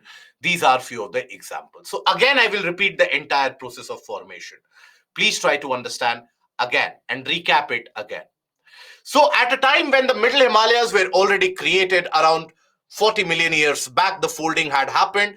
Now the folding for Shivalik was initiated after 15 million years almost. So 15 million years is a very long period of time if you consider. So that is where many streams, small seasonal streams, would start draining from the region of the middle Himalayas. And then, when the folding of the Shivalik started happening, many of these streams were blocked and they started accumulating water. In small areas, in very small areas, they started accumulating water. Now, as the water started accumulating, they would also have deposits by that water. Eventually, as the level of water increased, it found an exit from the side of these peaks of the Shivaliks, and what was left behind was these deposits. And those deposits are referred to as dunes in the case of the Western Himalayas and duars in the region of Eastern Himalayas. Now, if ever, if you belong from those areas, fair enough. But if ever you get an opportunity to, if ever you have visited, let's say, Dehradun, you would have observed that in Dehradun, you have the situation where it is almost flattish, right? Almost a kind of a plain like feature is what you will experience. But around you, if you ever go to a high portion or an elevated building in the region of Dehradun, and if you take a look around, you'll find that it is surrounded by mountains from all sides. So that is where, if you have the surrounding regions as mountains and a flat in between, so that is the deposition carried out by the older streams. And as their movement would be blocked, they would deposit these materials. So this is the example of the dunes and duars. Example of duars, for example, you can take the case of the Kamrup duar.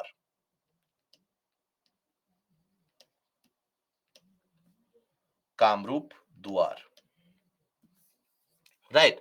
So you have many different small districts which are present in the region around Kamrup. So this is the case of dunes and duars.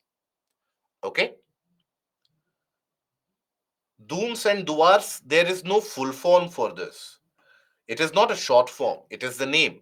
Dehradun, Kotli Dun, Patli Dun, these are dunes. If rivers are coming from greater Himalayas, won't they erode the Himachal mountains coming up? In certain cases, yes. And is it a cross-sectional view? Yes, Lakshmi, that is correct. And can dunes be formed between Great Himalayas and the Middle Himalayas also? It has not been created. It has not been formed. You have different feature which has been created in the region of Jammu and Kashmir. That is what we'll take a look at. Okay. Yes, dunes and duars are same in feature. Then we consider the another feature that you find in the southern slope of these hills or these mountains. That is what is referred to as chos. Now, chos is basically a kind of a seasonal stream which generates. Why is it so, and what is it? So, if you take a look at the southern slope of the mountains, particularly in the region of Punjab and Himachal Himalayas, you will observe that if you consider the mountain slope, right, it is very steep from the southern extent. Very steep from the southern extent. So, as a result of that, the winds, they come in, they are forced to rise up, and they will cause very heavy rainfall. Very intensely heavy rainfall is created. Now, if you think about the slope profile, let's say the front view of the slope, if you take. So, in the case of excessive amount of rainfall, you will observe that many small seasonal streams, they come into existence after the rains. Many of these small seasonal streams, they will come into existence and they will crisscross the slope, eroding the slope quite significantly. Okay.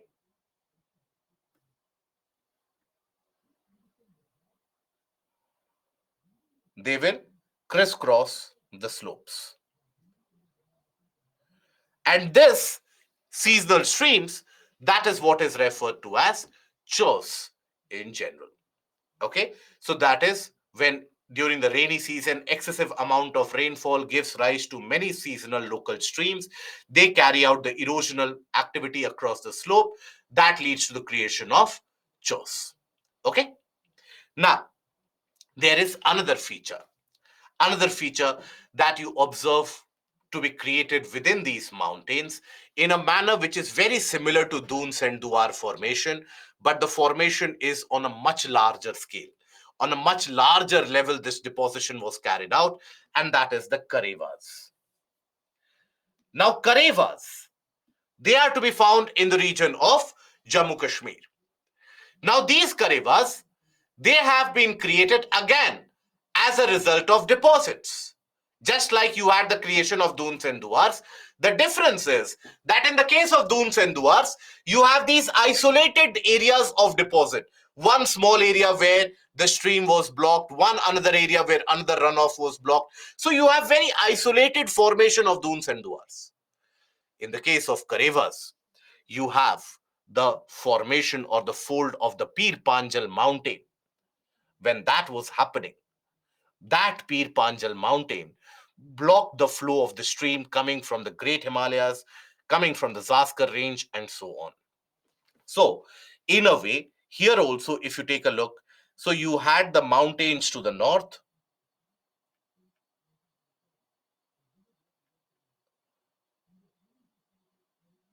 right? Mountains to the north, and then the Pir Panjal started forming. Now, the streams which were draining, the rivers which were draining from here. Now, as the Pir Panjal fold started to happen, that blocked the movement of these streams over a very large area. If you observe, it extends for a couple of 100 kilometers at least. So, over that very large area, all that water was completely blocked. It was turned into a very large lake. Now, this lake which was created because of what? Because of the rivers and the streams which are coming from the Zaskar and the Great Himalayas. And they were stopped by what? They were stopped by the Pir Panjal fold.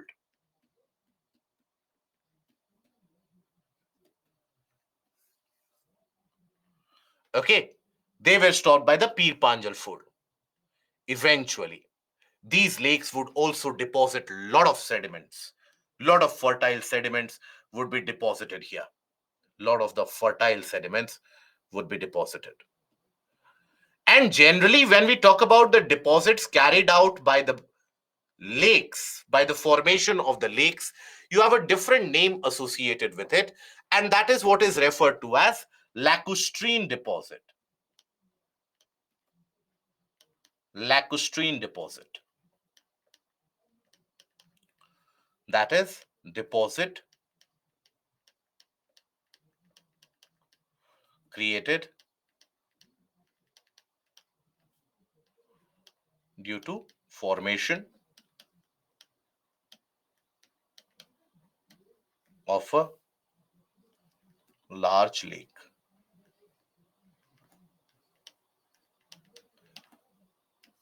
That is what lacustrine deposit is referred to.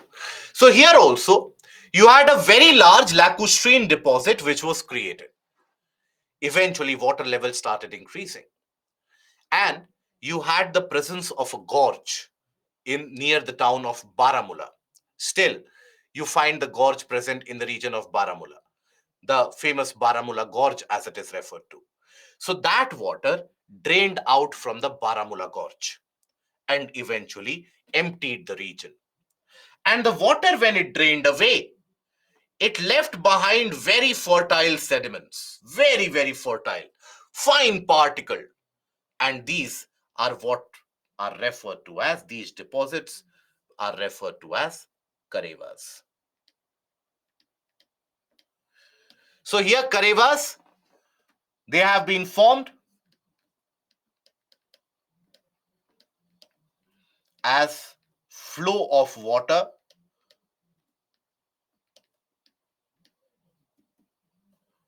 was prevented by Pir Panjal,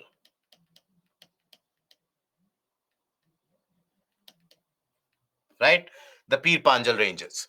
Now, eventually, the water, so as the flow was prevented, large lake was created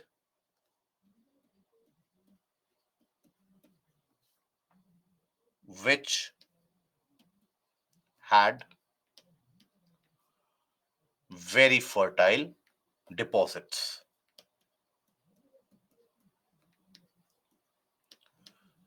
And again, the same logic.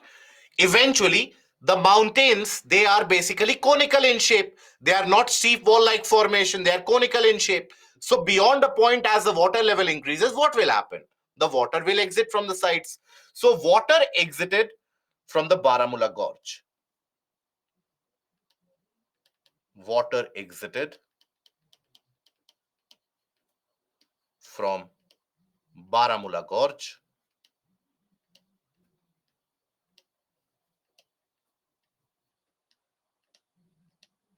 and left behind the deposits,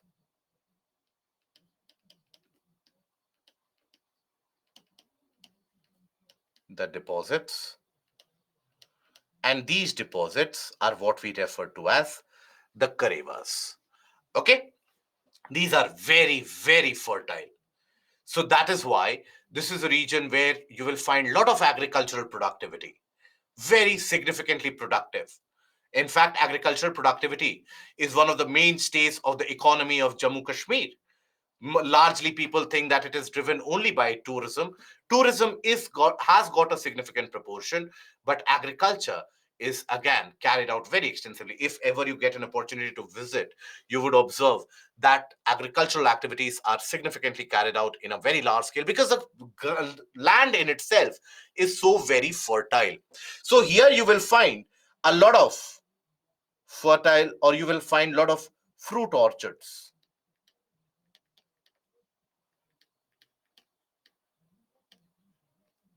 right? And also a lot of fruit orchards. Along with that, you have the cultivation of one of the costliest spices of the world, and that is saffron. Okay, so that is why around the Pir Panjal, around the region about Pulwama, Anantnag, etc., you'll find a lot of saffron cultivation which is carried on. Which is the largest producer of saffron in the world? Do we have a clue? Very good, Deepika. It is Iran. Iran is one of the large producers of saffron in the world. Okay, so that is basically produced in large quantities in Iran. So that saffron is also produced significantly in the region of the uh, Karevas. In the Karevas, also you have such a fertile tract of land that saffron is easily cultivated. Okay, so can we say that Karevas are large scale dunes? In a way, you can say so. Uh, Joshimat is also made up of these unconsolidated sediments. Yes, that is true. See, about the Joshimat, I would suggest to you, again, in a very brief aspect, if you want to understand what has happened for the subsidence of Joshimat, kindly cover it from the YouTube shorts that we have put, uploaded on our website, so on our YouTube channel. Search it up about what is Joshimat subsidence or Joshimat sinking. You'll get an idea. Lakshmi, Iran has got extreme climate. Iran has got extreme climate, but Iran has also got the mountainous ranges which are present. It is across those areas, those hilly tracts, where you find the growth of saffron in general. Nainital is not a dune. Okay. Baramulla Gorge, it is a large gorge present in the region of Baramulla. Okay. I hope that is understood. Can't we visit Mount Everest via aircraft? You can, but don't expect aircraft to make a drop there. Please understand that flying helicopters is not possible in that particular region. And why is it that helicopter flying is very difficult in the region of Mount Everest or in the region of the higher part of Himadri? Apply your logic, because nowadays these kinds of questions are asked, that helicopter cannot fly in that region. Why? You will have an assertion reasoning kind of a thing. Altitude, fair enough, but what is associated with altitude? No. Air density, very good. Not the wind density, air density. See, low visibility, etc., that is something which is going to alter the conditions of flying. But flying in itself is almost impossible. And that is because the density of air is very, very less. And as a result of that, helicopter works on what? Helicopter works upon a lift. Lift will be provided when you push down the air. If you don't have enough air to push down, how will you get the lift? So that is why, if you take a look at any videos about the helicopters moving in the region of the Himalayas, you will observe that they immediately, from the Great Himalayas, they take a plunge down. And slowly and steadily, when the air density starts increasing, that is when the helicopter or the chopper becomes stable, and that is when they start moving clearly. So these are few of the things that you should be aware of. Why no one could climb Mount Kailash? Okay, I was afraid of this question. So let me tell you a basic fact here. We have embarked upon the portion of Indian geography. I should have announced it before the Indian geography itself. So there are few doubts that I am not literate enough to handle those kinds of doubts. I don't have enough information about those doubts. First doubt, whether Kailash range has got some supernatural power in that, I have no clue. I am not capable enough to handle that doubt. Second doubt, what is the aspect around Ram Setu and the aspect of whether Ram Setu is real or not, and the controversy. Again, I'm not capable enough to handle that doubt. Then, whether the region of Dwarka actually sunk down or actually came up, that again is a doubt that I cannot help you with. And the ancient river of Saraswati, whether that really existed or whether it is a myth. So these 4 to 5 mythological come geophysical doubts that people have made a lot of endless amount of YouTube videos about. I'm not the person who will tell you about this. So I will be telling you about the geographical aspect, the geophysical characteristic, okay? And for all the other aspects, please refer to multiple sources which are available. The good news is that UPSC will also not ask you this question, that what do you feel, how many of you feel that there is the presence of Lord Shiva himself at Mount Kailash? What do you feel is the case of Ram Setu? Even UPSC is not concerned with that. So that is the good news.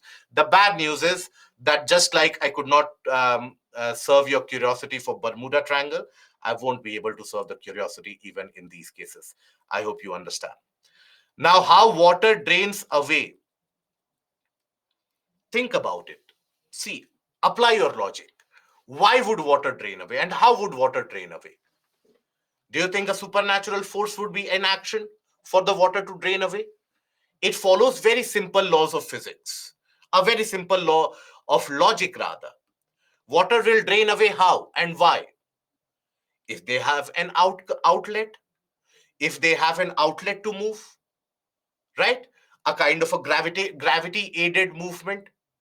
Now, where will they find an outlet? And how will they find an outlet? So understand the fact that a mountain, again, I would repeat, mountain is conical in shape. So if water is present at the lower reaches, it can be stopped by the mountain.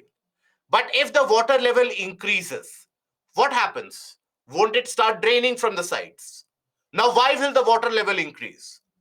If you have more deposits, will the water level increase or not? Right? So that is how it is basically going to exit. Is that understood? Lakshmi and Shalu, is that understood, or is that still not clear? Good. And then but so then how military aircrafts fly at so high altitude? They can fly. They can see aircrafts, they move with a different lift perspective as compared to a helicopter. I'm not going to delve deeper into that. So this is not a kind of an aeronautics class, but it is basically the aircrafts, they fly at much greater velocities, and that is why the thrust that is generated is more than sufficient. Helicopter works on the thrust generated in that local area. It does not carry an inertial speed, so to say. So that is why helicopters cannot fly there. Okay, example of duars I have already given. You have the Kamrup duar. That is the example of duar. Can there be a situation of valley inversion? Yes. Where, Kishan? It can always be. Is it a rumor or real that people who go there grow their nails and hair? I literally am not capable enough to handle these kinds of questions about Kailash ranges, Ram Setu, etc. So I hope you can pardon me for that. So Karevas, basically we have seen Durs, Duars, we have seen the Kos, the Chos, and now we come across the seasonal grasslands which are in existence. Now, in the high altitude regions of the mountains, in the high altitude regions of the middle Himalayas in general, you will come across the presence of seasonal grasslands. The temperature drops significantly. And during the winter months. So during the winter months, you will only have this region covered in ice and snow. During the summer months, you will find the presence or the growth of grasses in this region. A lot of grasses will grow. The meadows, as they are referred to, they will grow. So the pastoralists, the animal herders, they will bring large amount of cattle, and those cattle will graze these grasses. And then again, during the winter season, when the snow is about to fall, they will migrate along with the cattle down the slope, and they will basically move down the mountains. And again, the next summer season, when the grasses will grow, they will again drive, or they will move up the mountains with the sheep, the goats, etc., and all the cattle that they have. They will graze on that, and then again they will come back. So there is a kind of a seasonality associated here. So these grasses that you find, these grasses are what are referred to as bugyals. Okay, particularly in the region of Uttarakhand and Middle Himalayas. And this activity of temporary seasonal migration which is carried out, that is what is referred to as transhumans.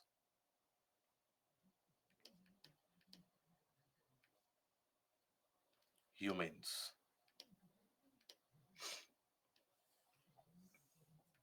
That is seasonal migration.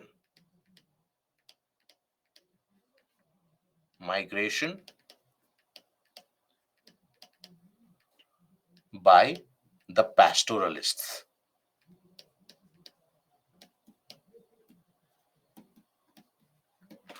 Okay? Seasonal migration carried out by the pastoralists. Now, here, basically, if you take a look into it, you have to understand that various different tribes, they carry out these seasonal migration. You have, for example, the region of Uttarakhand, where the Bhotias, they carry out this process. So you have the various different tribes.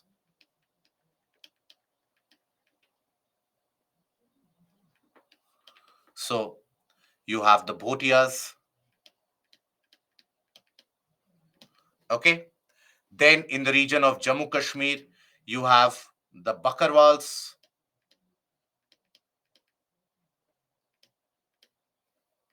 The Gujars.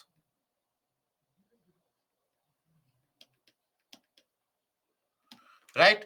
So these are few of the tribes which carry out the transhumans.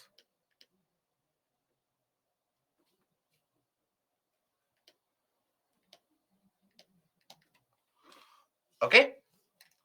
So that is basically the transhumans or the seasonal migration that you carry out. Shabir, it is referred to as bugyals. In the grassland is named as bugyals. Okay? The Bakarwals that you are saying, the Bakarwals are basically a tribe. okay, who carry out the transhumance. I hope that is understood. Okay. So, what is the need for transhumance? The transhumance basically is, what is transhumance is the seasonal migration which is carried out. So why that seasonal migration is carried out? So you have large pastoralists, large scale, so they will have hundreds of sheep, hundreds of goats, etc., and they need a pasture, they need green grasses for grazing. So during the summer months, when you have these seasonal grasses which grow, that is when they will come up the slope in order to have grasses for grazing of these animals. And then again, as the winter season starts setting in, people come down the slope to avoid the heavy snowfall and ice, because in the winter season, the entire region will be covered in snow and ice. So that is why they come down the slope during the winter season. And this seasonal migration, it is transhumance. Okay. Now, the lake before formation of Karevas, was it a natural lake? Obviously, that, see, the all these Karevas, etc., which are created, they are not created 50 years ago or 500 years ago. They have been created millions of years ago. So all of them are natural. Okay. Yes, it is very similar to Banjaras. That is correct. Right. And is it understood? It is a grassland. Okay. I hope you understand that this is not a grassland. This is a grassland. Significance of what? Significance of the seasonal grasses, the seasonal grasslands. This is a kind of a variation, a feature that you find in the region of the Himalayas, and you should be aware of that. What do the tribes do in winter? So basically, during the winter months, they try to earn something out of the animals that they have, and then the grazing grounds, they are available at the lower elevation also during the winter. So that is where they take the cattle for grazing. Okay. Should we list down the world's leading and largest producer and recall often? More, always take a look into only those which are present in news affairs, only them. Um, are bugyals and animal husbandry in Himalayas related to famous Kashmiri wool? The Pashmina wool are you talking about? So basically, bugyals are a typical feature that you find in the region of Himachal and Uttarakhand, in the region of Jammu Kashmir. Generally, you will find it in the region as you move to the north of Anantnag, etc. That is where you will find around Sonmarg. You will find a lot of these seasonal grasslands, the seasonal pastures, and there they are famously referred to as the meadows of Kashmir.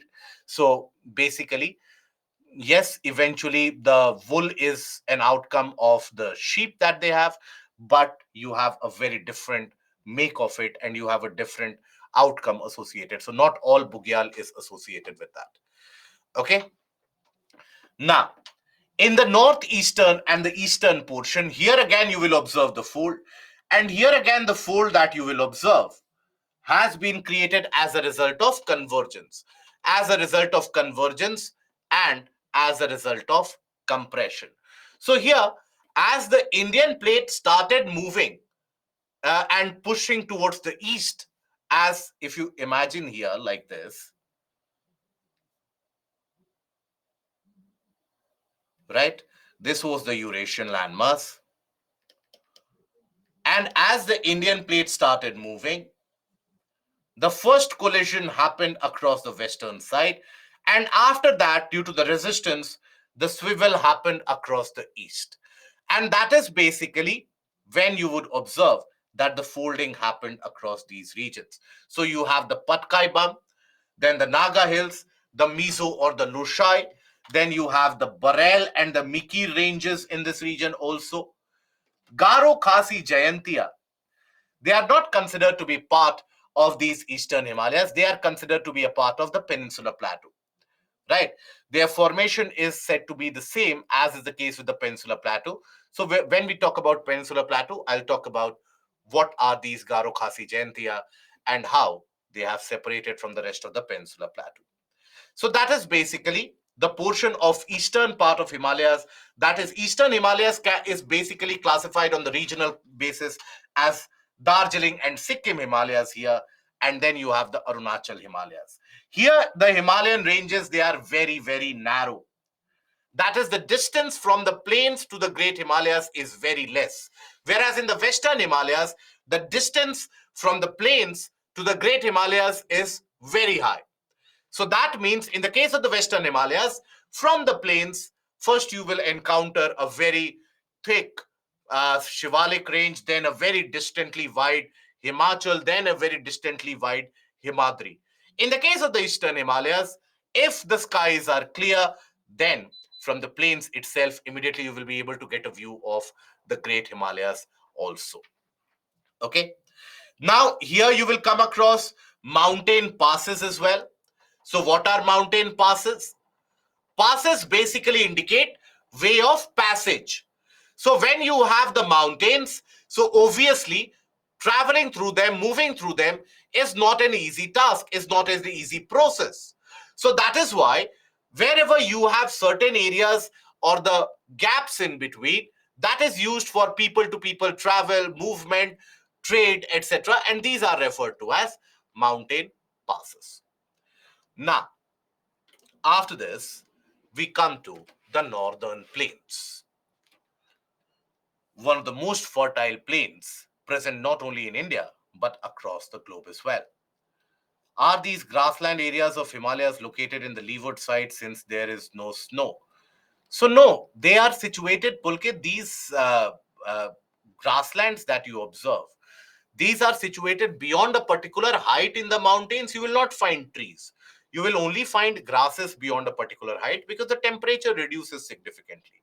So, beyond a height of 2,500 meters to 3,000 meters above sea level, you will find the predominance of these grasslands. And that will be found both on the windward as well as on the leeward side. Why Garo, Khasi, and Jaintia are named on the basis of tribes, not other? So that is the case in almost all the northeastern hills. You also have Dafla, Miri, Mishmi, Abor. They are also named after the tribes, right? The passes in that region, they are also named after tribes. Many ranges in the eastern part, they are named after the tribes, after the people who dominate that region or who live in that region. If you apply the same logic here, when you talk about Gondwana land, why do you think it was named Gondwana land? After all, Gondwana is a region in India. Why do you think the entirety of it was named as Gondwana land? That is it because the Indian plate had a very instrumental role there? No, because the features were found first of all here. So depends upon when you discover it, when you come across that particular feature. Should we remember the passes? Yes, you should overall be aware of the passes.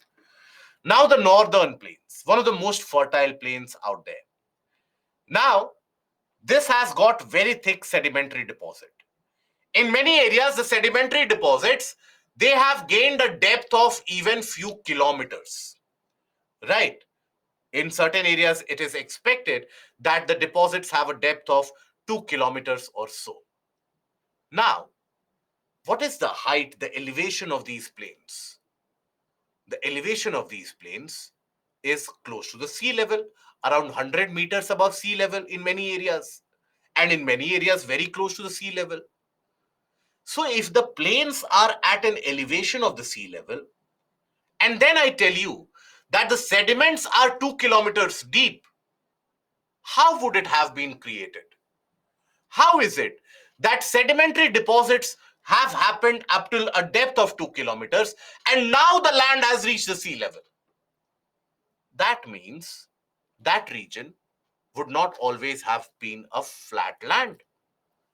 That means that region would have been something different, where depositions have happened, and slowly and steadily, that deposition has now reached the level of sea or the normal sea level.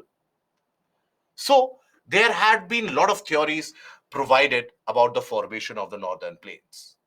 And eventually, the concept which made sense, the concept which was adopted, was the one given by the famous Austrian geologist that we have referred to earlier as well, and that is Edward Seuss.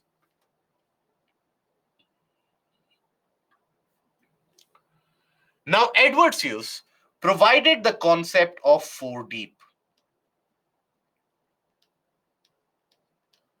Now, what is this four deep? Break this down. Break this word into two parts. Four means something which lies in front. That is what is the meaning of four. And deep means a kind of a syncline, a kind of a depression. So the concept here was very simple. The concept overall provided was that, look, if you have compression, if you carry out compression anywhere, it is not only going to elevate the land. In certain areas, if you provide compression overall, while some portion will be elevated, some portion will also end up getting depressed, isn't it? As the compression is provided, while one portion gets elevated, the other portion gets depressed. Why? In order to maintain the balance. So similarly, the aspect was that, look, the Indian plate, Peninsula Plateau was also already created. Peninsula Plateau is constructed of igneous rocks, very hard rocks. So that Peninsula Plateau was the one having the hard rocks. And beyond that, yes, Pulkit, beyond that, you had the fold in the form of Himalayas.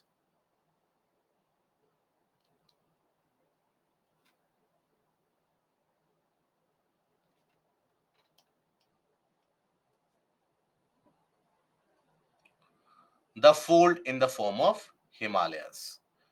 And this fold, due to the folding which happened, there was a kind of a syncline or a depression which was created simultaneously. Not as deep as I have indicated in the image, but a depression formed nonetheless.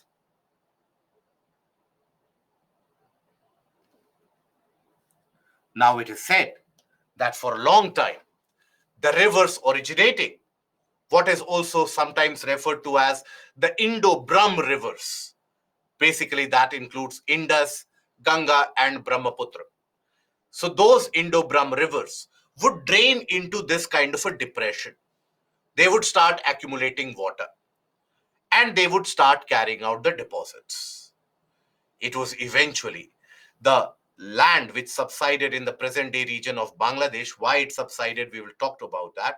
But that is said to have provided an exit to the Indo-Brahm rivers. And all these rivers over a period of time, they have carried out the deposits of very fertile fine sediments brought by them. And these sediments in general, right, that is what you find as the northern plains now.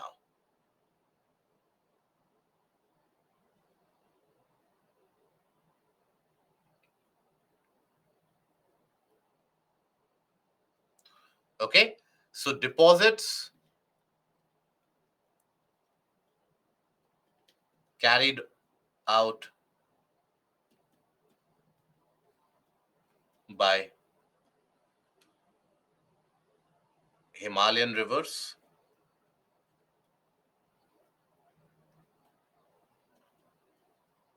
and now they have reached the portion of the sea level. So that is why still you find that despite the fact that the height of the northern plain is close to the sea level, you have the sedimentary deposits in many of the areas which are 1.5 to 2 kilometers deep in many of these regions. Okay. Now, here it is formed by the alluvial deposits brought by the rivers, the Indus, the Ganga, and the Brahmaputra. Approximately, it extends from around 3,200 kilometers from east to west. Average width is 150 to 300 kilometers. Now, this northern plains is widest in the east or in the west near the region of the Indo-Gangetic plain area. That is the region of Haryana, Punjab, that is where, and Delhi, that is where this is very, very wide. And then is the narrowest in the east. Narrowest in the east.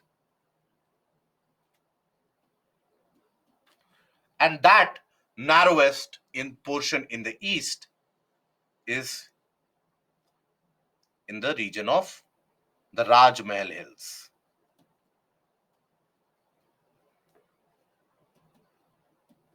That is where it is narrowest in general. Okay, so that is basically the formation of the northern plains. But northern plains, they are not a homogeneous structure. It is not as if that from the foothills of the Himalayas, as you traverse across the region of UP, Bihar, West Bengal, Assam, you'll find the same structure which is present. No, they are not homogeneous. They themselves have got a classification. They are classified into Bhabar, Tarai, Khadar, and Bhangar. What are these and how are they created? So let us understand them. So, for example, here, when we talk about, let's say, the Himalayan mountains, when we talk about the Himalayan mountains here, now from the slopes, you will have, and from the height, you will have mighty rivers which would originate, and these rivers which would come down. The speed would be very, very high, extraordinarily high. Now, if the speed is very high, these rivers, they would be able to carry large sediments or large boulders, large rock pieces, etc. They would be carried by these rivers, isn't it?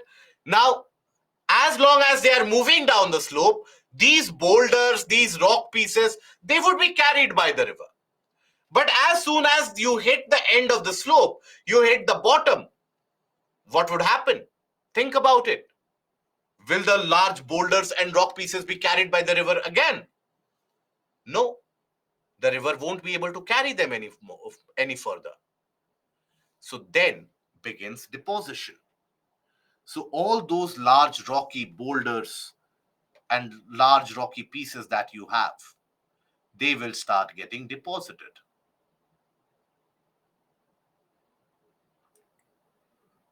Right? They will start getting deposited.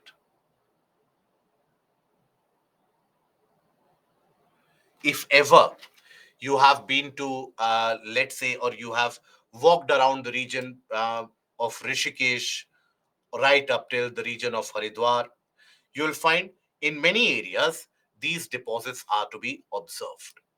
Where you have rocky presence, no soil particles are deposited, fine soil particles are not to be found as deposits, large rocky pieces which have been brought directly from the mountains because the river had the velocity and it dropped it immediately at the foothill. So this is what is referred to as Bhabar. This tract is what is referred to as Bhabar.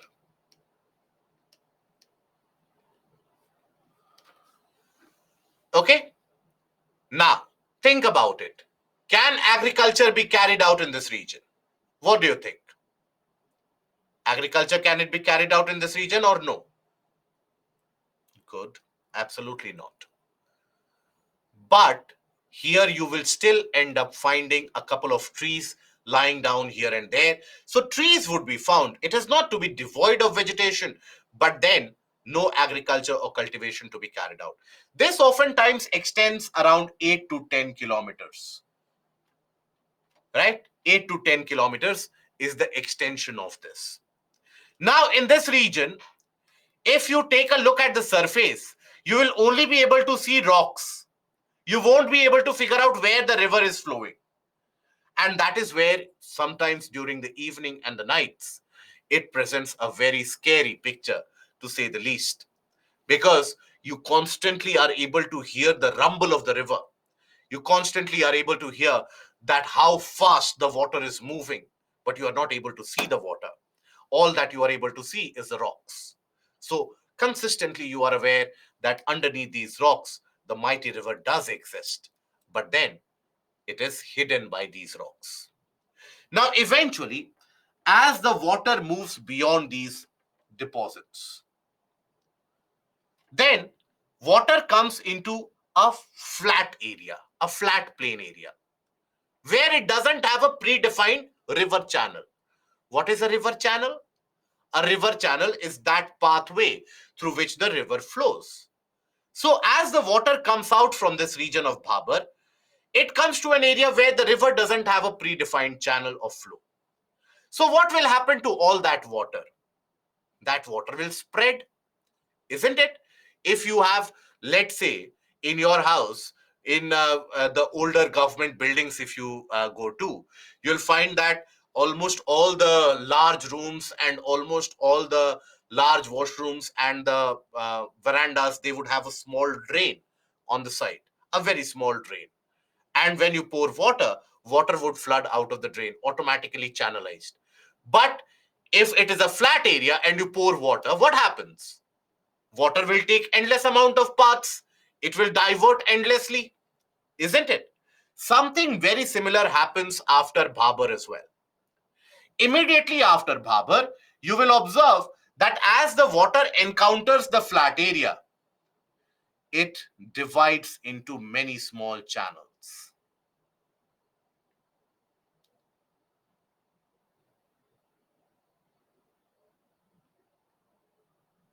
Okay? It divides itself into many small channels.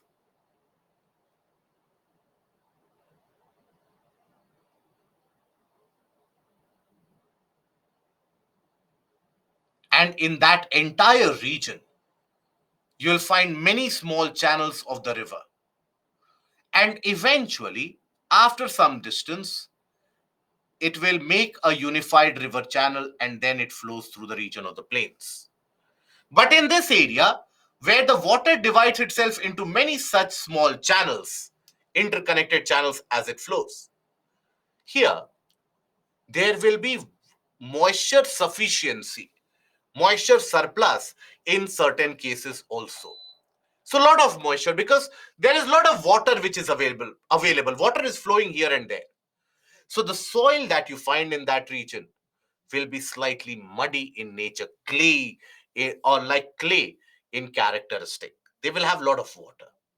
This is a region which is referred to as the Tarai belt, Tarai region. Now this Tarai region, because it has got significant availability of water, will be very, very rich in natural resources in terms of the forest cover that you have. The biodiversity will be very high because obviously a region where the trees are very high in population, you will have a lot of animals also coming into that area. So very rich in biodiversity, floral and faunal population. Now, here, beyond this, as the river moves, it moves into the floodplains. It deposits sediments on the sides. And that is your region of alluvial plains. Now, these alluvial plains, they are also classified or categorized into newer alluvium and older alluvium. What is that concept of newer alluvium and older alluvium? Let us understand. So basically, if suppose, if we consider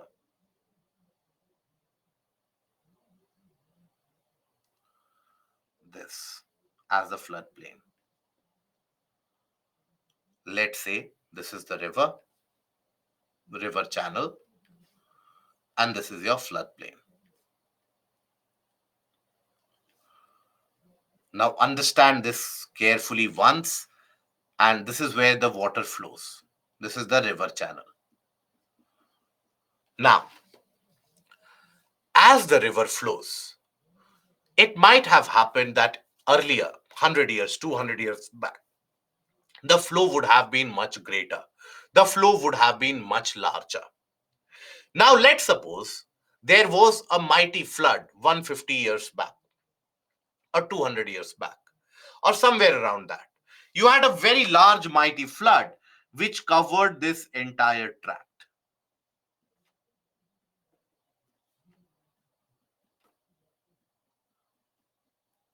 Now, when the entire tract would be covered, deposits would be created. Whenever flood happens, materials are deposited.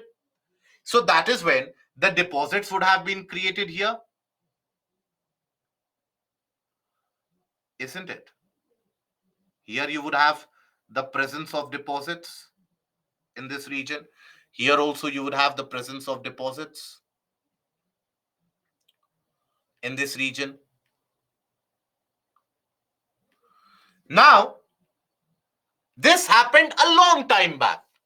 Maybe 100 years back, maybe 200 years back, maybe 300 years back, when there was such an extensive flood. Now, once the flood waters recede, once you have the flood waters which recede, those deposits will be left behind, and those deposits will not be refreshed or renewed any further. So these deposits have been created long time back. So these are what are referred to as the older deposits. Older deposits.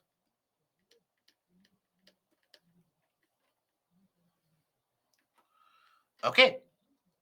And then in the daily course of flow of the river, as the river moves daily, the river will bring sediments on a daily basis.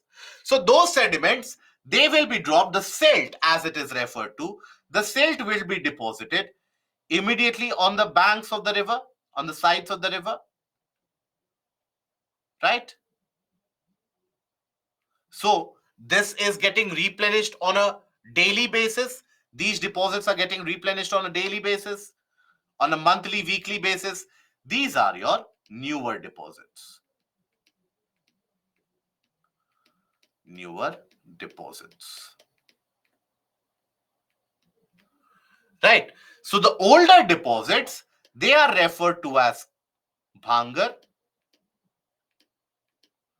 and the newer deposits, they are referred to as khadar.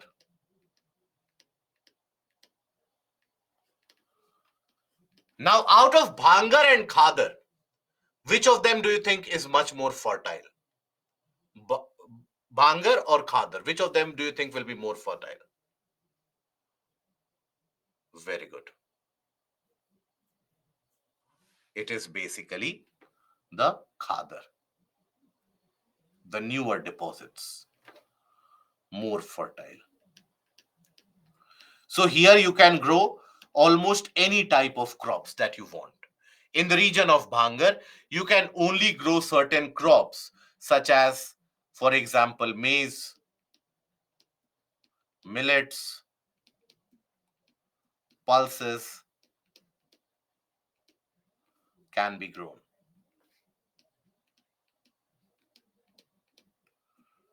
Okay?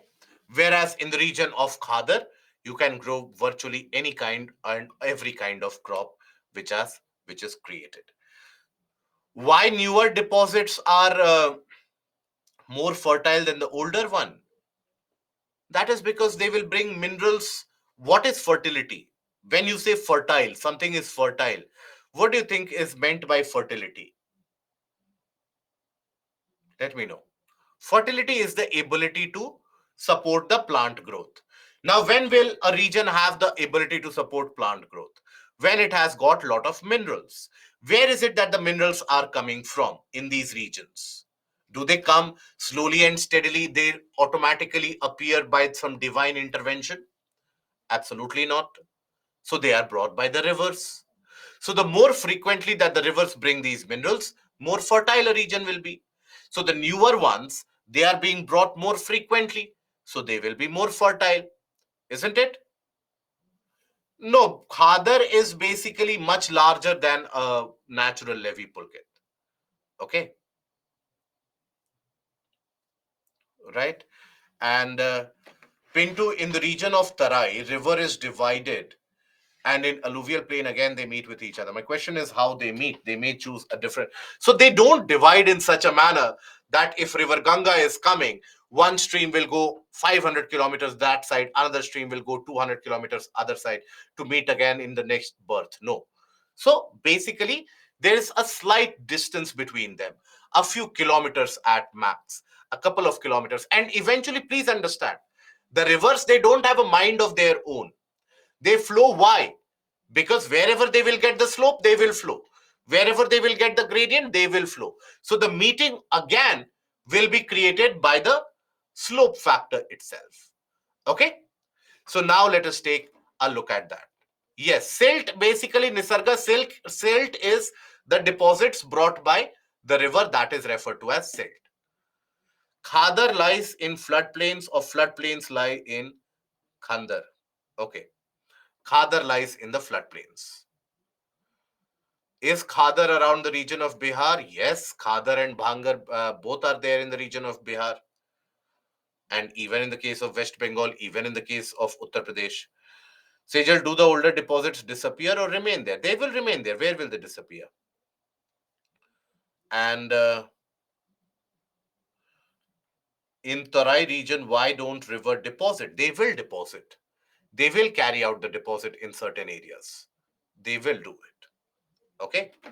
So here the Bhabar is a narrow belt of 8 to 10 kilometer parallel to the foothills of the Shivalik. And these are basically the significant amount of deposits brought by the rivers. The rivers disappear in this zone. It is not as if they will vanish, but the movement is, or the visual aspect is hidden by the deposits of these large boulders and stones. And they deposit heavy materials of rocks and boulders. The area is not suitable for agriculture. However, here one or two trees you will find there. Then you have the Tarai belt. Now, Tarai belt basically it lies to the south of Bhabar. Approximate width is around 10 to 20 kilometer wide, and streams and rivers re-emerge without any properly demarcated channel out there. Okay, it doesn't have a properly demarcated channel, so you will have multiple such streams. Now, it is marshy and swampy condition and luxurious growth of natural vegetation, and hence a very large wildlife.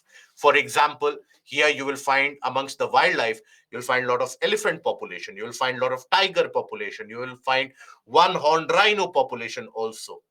In fact, the latest elephant reserve to be added is what? The Tarai Elephant Reserve. So that is present in the Tarai region.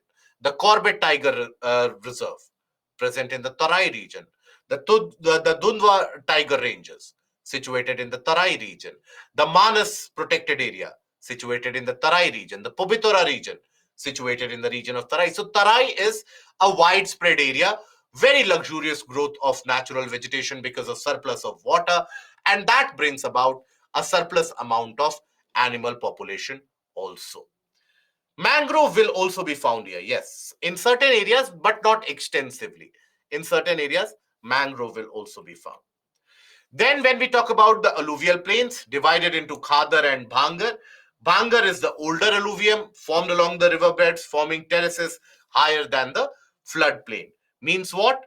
That if this is the river, this is the floodplain, the older deposits which have been created across these floodplains, along these floodplains,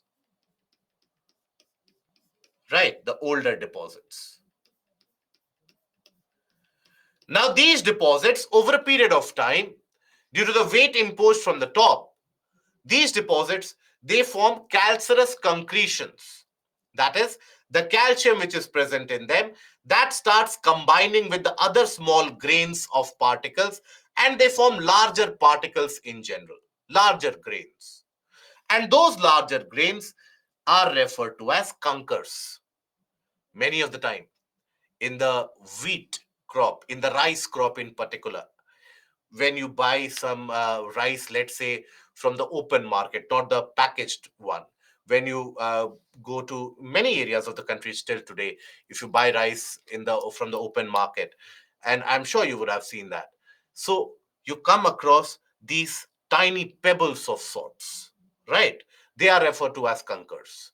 Conchers are basically the small calcareous concretions where the calcium present in the particle that joins, calcium has got a binding property, so that calcium joins with other particles to form a larger particle in general. So that is what is conchers. Okay. So this is a feature of the northern plains. Now, northern plains are also, they are just like the case of Himalayas. We have the Kashmir Himalayas, the Himachal Punjab Himalayas, the Uttarakhand Himalayas, the Nepal Himalayas, Darjeeling Sikkim Himalayas, and Arunachal Himalayas. Here also, you have a distinct nomenclature and naming which is there. For example, you have the Indo-Gangetic plain region, that is in the region of western part of Uttar Pradesh. That is where the plains, northern plains, are referred to as the Upper Ganga plain, right? In the western part of Uttar Pradesh. Then, when you come to the central and the eastern part of Uttar Pradesh, some parts of Bihar, that is what is referred to as the Middle Ganga plain. And then, eventually, in the region of West Bengal, that is where it is referred to as the Lower Ganga plains, which is also referred to as the Rad plains in general, right? That is the nomenclature. So, Lower Ganga plains. So, that is a different nomenclature. Lower Ganga plains in the region of West Bengal, they are also referred to as Rad plains.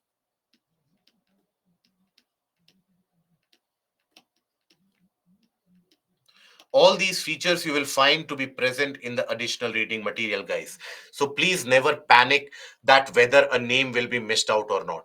And please understand, this is your first time that many of you are getting introduced to this topic. Slowly and steadily, as you will encounter more of these discussions in the current affairs, in the process of geophysical characteristics, you will automatically get well versed in these areas. So don't worry about these names.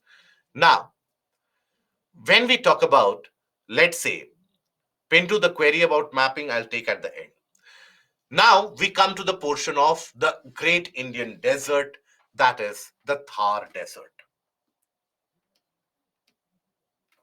Thar Desert. Now, this is the hot desert that we have in our country. Now, Thar Desert had not always been a desert. If you go back in the portions of history, Thar was not always a desert. History does not mean Indus Valley and all.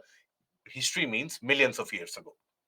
So when you take a look at it millions of years ago, this had significant amount of natural vegetation also which was present. It had the mighty Aravallis. Now these Aravallis, they have a general orientation like this. That is the alignment that you have with Aravallis. It is said that at one point of time, the Aravallis would extend all the way up till the present day region of Haridwar, covering the region of Delhi.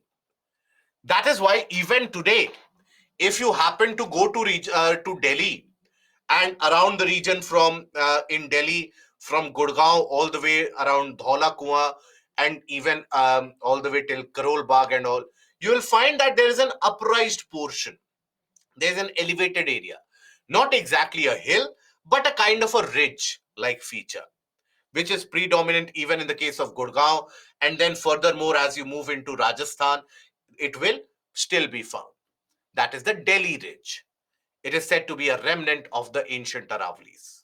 And that Delhi Ridge extends all the way till Haridwar, the Delhi Haridwar Ridge. It is said to be a remnant of the Aravallis. So Aravallis are one of the oldest fold mountains of the world. At one point of time, it is said that the Aravallis were so very tall that you had large glaciers which would originate from there. It would be covered with snow and ice. And these glaciers would feed mighty rivers and they would carry out the deposits. That is why even today you find alluvial deposits in the region around the Aravallis in Rajasthan.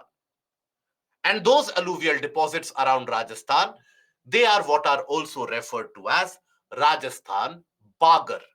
Okay, the deposits carried out by the streams originating from the Aravallis, they are also referred to by the name Rajasthan Bagar.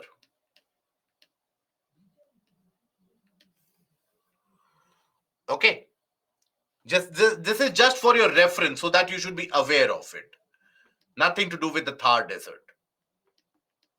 deposits by streams from Aravalis. Now, here, what happened was that as India collided with the Eurasian landmass, the Tethyan seawater was exiting from the sides anyways. Now, that Tethyan seawater, the Tethys Sea, that seawater came in to this region and it flooded this entire area.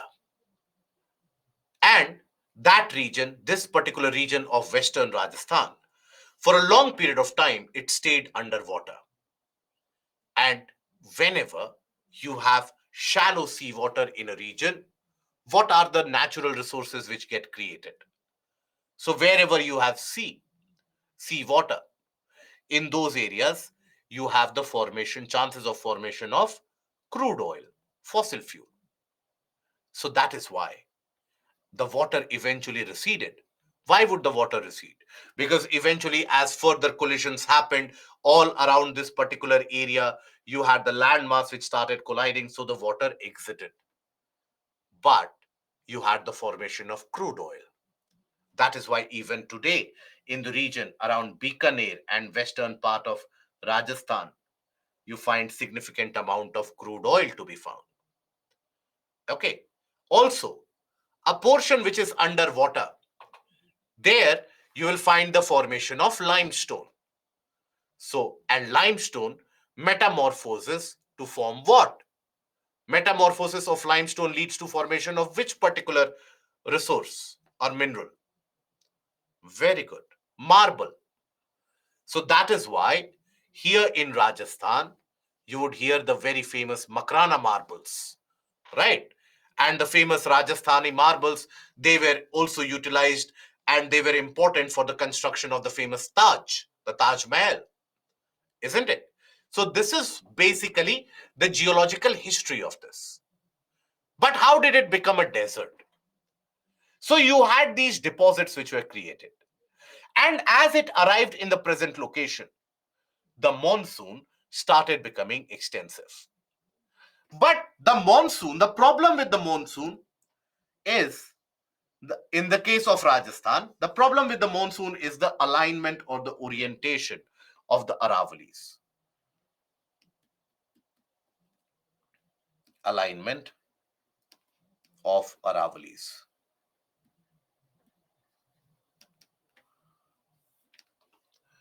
Okay. So here, what you observe is that the Arabian Sea branch of monsoon, they end up moving almost parallel to the Aravalis. Okay. Here, in this particular portion, the Aravalis have got a slight kink. Here, the Aravalis have got a slight kink. So, in this region, some amount of rainfall will be caused.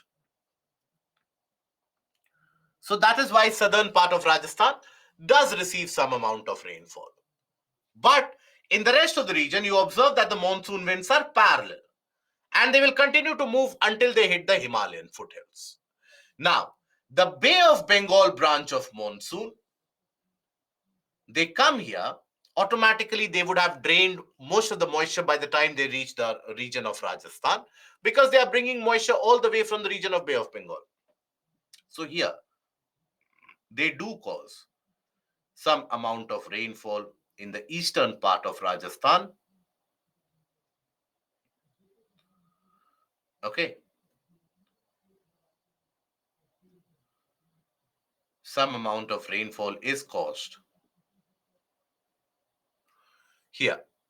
But the western part, there it comes under the rain shadow zone of Aravalis. So here again, no rainfall. So as a result of the alignment of Aravalis, you have the Arabian Sea branch. Sea branch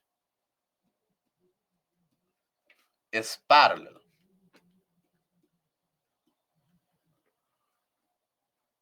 And hence no rain. And then Bay of Bengal branch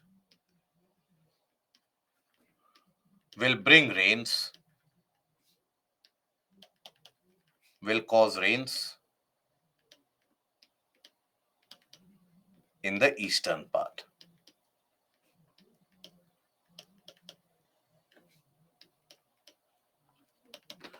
In the eastern part only. So that is a feature that you find. That is why Rajasthan in the present day and age is a desert. Moisture deficiency started occurring here few million years ago. And that is when the dryness came in. Now, this is a region where you'll find the presence of strong winds, creating a lot of features like various sand dunes, right? So you have Barchan, star-shaped dunes, transverse longitudinal dunes. All of them are very prominently to be found in this area. So the desert lies to the northwest of the Aravalli Hills. It is a land of undulating topography dotted with longitudinal dunes and barchans. It has got a very low rainfall of around 20, 30 centimeter or 15 centimeter annually. Arid climate, dry climate with very low vegetation cover. It is also what is referred to as Marusthali. And the desert land features present here are mushroom rocks, shifting dunes, some oases in between. That is something that you find to be present in this region. Okay, so is that understood about the formation of the Thar Desert and why Thar is a desert? That is why oftentimes as I have already told you, oftentimes you will find people from Rajasthan, especially the geographers who have belonged from that region, they have always had the claim that Rajasthan sacrifices itself for the greenery of the north. Because if the Aravalis had been of any different alignment, if the Aravalis, the alignment would have been somewhere across this axis, then the western part of Rajasthan would have received orographic rainfall, but Punjab and Haryana would have been dry in that case. So that is why it is famously referred to. Okay.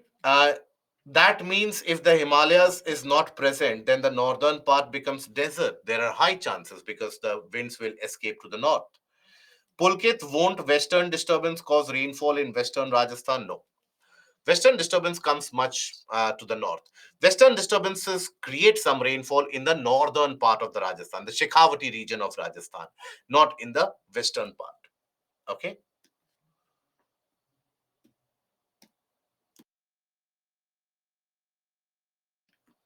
Shifting dunes is the sand dune which shifts. Sand dune has got a shifting property. So that is what is shifting dune. And oasis is basically those areas in the desert. I hope we are aware of the meaning of oasis. Oasis are in the vast expanse of desert. You have small areas, small water bodies which are present where, due to significant erosion, the top sand has been eroded and groundwater in certain areas starts to seep up. So that is where you have the small water bodies which are created. That is oasis. Okay. Do we experience an expansion of the desert? Yes, Shubhangi. Due to wind erosion, it ends up expanding on the sites. That was earlier known factor of desertification, which would happen, a slight expansion on the sites. Okay. Aravalis were a fold mountain. Aravalis are a fold mountain. And the Aravalis have been created overall due to the folding at very initial portion of the formation of the planet. Desertification will come to it, don't worry. And some winds coming from Gujarat side, but still why Rajasthan as a desert? But just the movement of the winds, they will not end up creating a kind of rainfall. You need that rainfall to stop somewhere, isn't it? Okay, all of you are not aware about barchans, mushroom rocks, etc. Those of you, I'm sure I see those names that you have attended the portion of geomorphology, right? In geomorphology, have you attended the sessions? I'm not going to call out the names because that will be not proper. So, shifting dunes, barchans, what do we understand by mushroom rocks? We have covered that in significant detail. Kindly take a look back, kindly revise the portions that you have covered. I understand all of you are born geniuses. You are such a great genius that you will end up recalling everything that you have studied. I understand that. But if you don't revise it, this is what will happen, right? Within 2 weeks, you are asking the same thing that we have covered in significant detail. Now, how the Tethys Sea lead to the formation of Makrana marble? Tethys Sea did not lead to the formation of Makrana marble. Please never make such conclusions on your own. What I told you was that as the Indian plate collided, some portion of the Tethyan seawater that entered in, and that accumulated in the region of the present day Rajasthan. So that is why in Rajasthan you find the presence of crude oil in that region. And wherever you have seawater, there you have the creation of limestone. Okay, so that is why you find some amount of limestone. Rajasthan is also well known for the presence of marble. So marble is a metamorphosed formation of limestone. It does not mean that Tethys Sea has ended up creating marbles. Get that very clear. Now, after this, we come to the portions. We will discuss this question and then we will come to. So we start first of all with the very basics. We'll discuss the question later. We'll start with the very basics of the Peninsula Plateau. So what is Peninsula Plateau? What is a plateau? Plateau is basically a flat table-land-like structure with steep sides that you have. So that is what we observe as a plateau in general. Flat table-land-like structure with steep, almost vertical sides.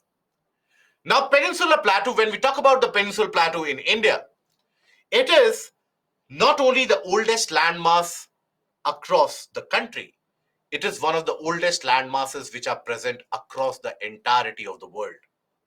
So that is basically the Peninsula Plateau. Now, this Peninsula Plateau, it has not been created in one go. This Peninsula Plateau has been created in multiple different stages, multiple different steps of the way.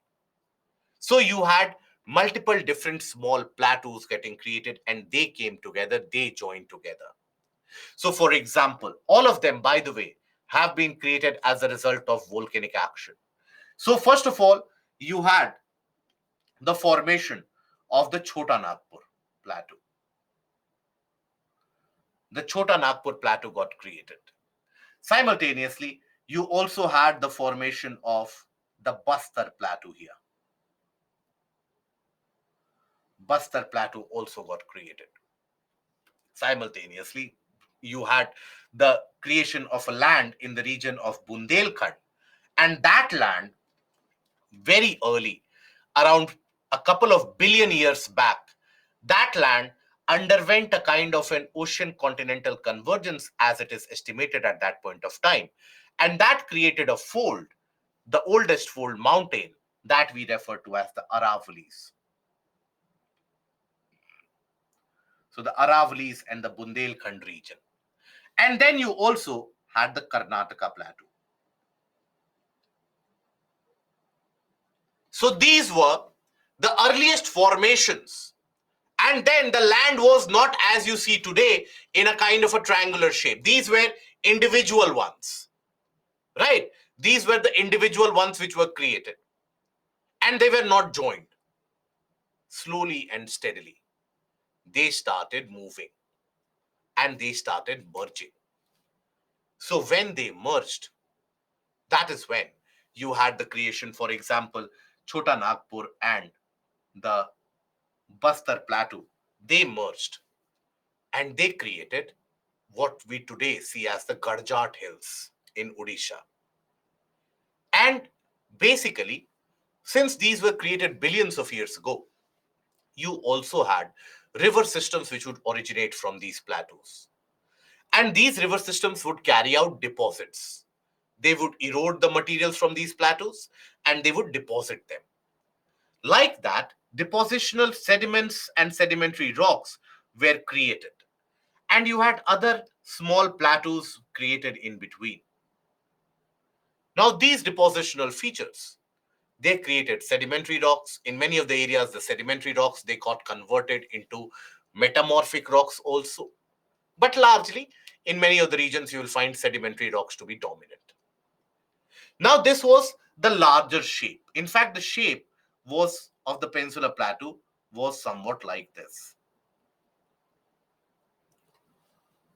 Now, around 120 million years back, the entire Indian landmass, it started moving in the northward direction.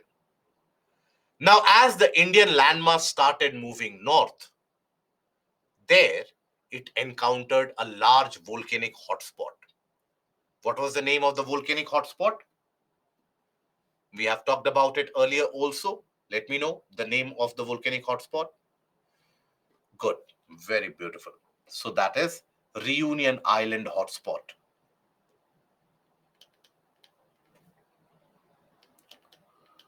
Reunion Island hotspot. This is situated in the region of southern part of Indian Ocean. Okay. Now, there, the obviously Indian plate was moving. It was moving at a rate of 15-20 centimeter per year. So imagine 15-20 centimeter per year, you will take millions of years to cover few hundred kilometers in a way. So that is where it stayed there for some time. And you had the western part of India, the western portion of India, if you can see on the map. That western portion of India did lie over this Reunion Island hotspot. And that, it was at that point that the Reunion Island hotspot, it erupted. And from here, you had the basaltic lava. Basaltic lava erupted and spread. What is also referred to as flood basalt, because basaltic lava has got fluidity associated with it. It flows very easily. So it flowed. And in the region here, it flowed in this entire area.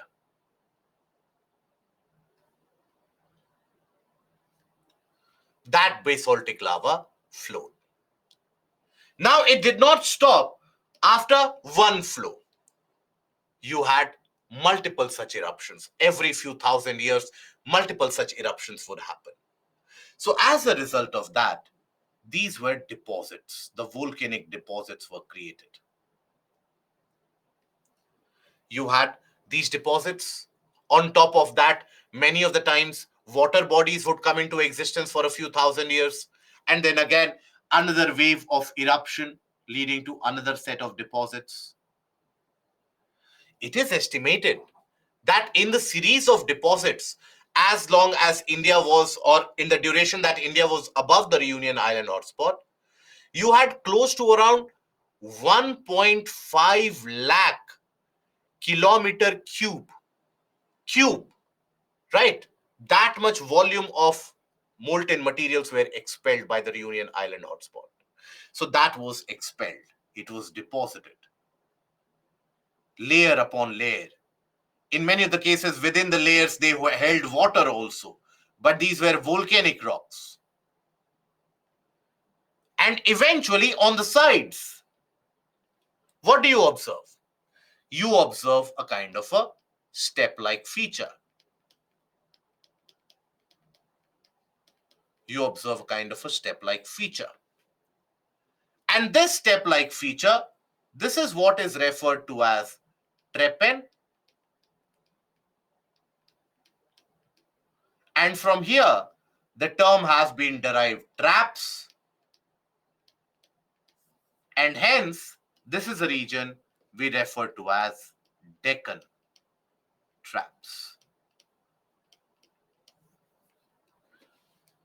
So that is how you have the formation of Deccan traps.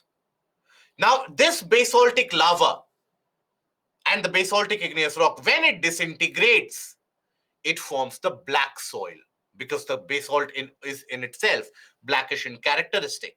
So it will form black soil. And that is why you find these are the regions of black soil in the country, very ideal for cotton cultivation. Okay? Yes, Lakshmi, that is correct. So that is where basically we have the aspect of the Deccan Trap. We'll talk more about the Peninsular Plateau. Why is it that now we find it very rich in minerals? And that reason is also very simple. These land masses are so very old that the top portion has been eroded and weathered away. And now the bottom portion of these rocks, now they are being exposed and coming to the surface. That is why we are able to experience, we are able to observe so many mineral deposits. And this is the reason why the and the mineral distribution in our country, that is restricted and mostly concentrated around Jharkhand, that is the Chota Nagpur region, the region of Chhattisgarh, Odisha, parts of Madhya Pradesh, that is the Bastar Plateau region, Karnataka, Goa, parts of Maharashtra, the coastal Maharashtra, Aravallis, Bundelkhand. These are the regions where you will find majority of the mineral deposits in the country. Why? Because these are very old areas. And being very old areas, now that the top portion has been degraded and removed, now the bottom portion rich in minerals are coming to the surface. So total Deccan Trap formed by lava? Absolutely yes. Series of these lava deposits. Okay. So I will recap it again when we meet on Monday. So Monday first half we will have a very quick recap of the formation of the Peninsula Plateau.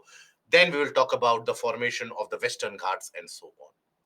But before that, I want you to have a go at this particular set of questions.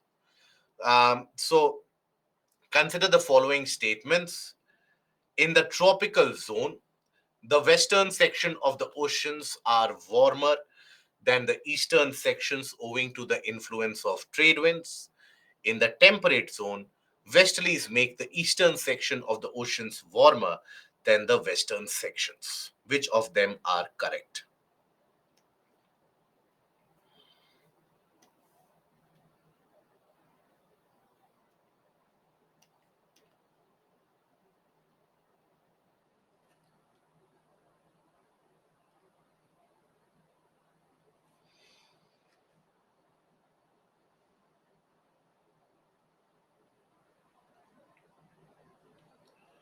Indira Gandhi Canal irrigation in Rajasthan? Yes, in western Rajasthan you have the Indira Gandhi Canal all the way till Jaisalmer. It brings water from River Satluj.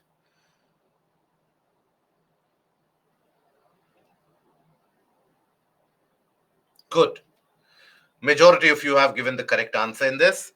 So here the concept is driven by downwelling, right? So when you have the trade winds will carry out downwelling in the western part of the ocean. So western part will be warmer. In the temperate zone, the westerlies will carry out downwelling in the eastern part of the oceans. And hence the eastern part will be much warmer. So here the concept driving this is downwelling. Okay. Now, this is an easy one. This UPSC has asked twice, by the way. The most important fishing grounds of the world are found in the regions where? Where is it that you find the most fertile fishing grounds? I'll give you 15 seconds for this, not more than that.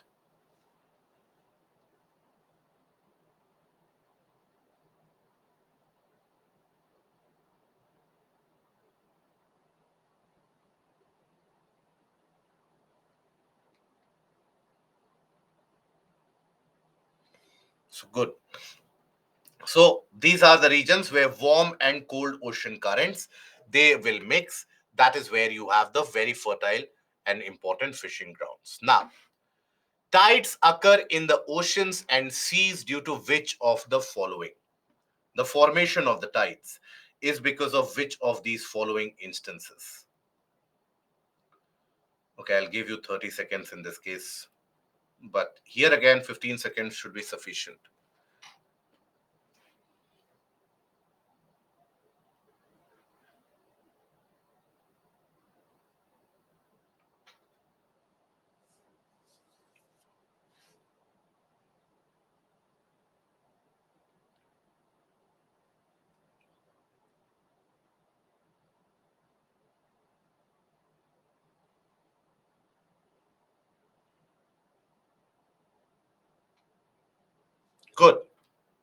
Very good. So gravitational force of the sun and the moon, they are responsible along with the centrifugal force of the earth. That also is responsible. So you have 1, 2, and 3. All of them are important for the generation of tides. Now, even though this is a portion of a question of environment and ecology, so uh, but let's take a try at it. Let's take a hit at it, because anyways UPSC is asking unexpected questions now. So let us try to see if we can solve by logic, all of us. So here, most of the world's coral reefs are in tropical waters. More than one third of the world's coral reefs are located in the territories of Australia, Indonesia, and Philippines. That is the Coral Triangle. Coral reefs host far more animal phyla, that is the number of animal species, than those hosted by tropical rainforests.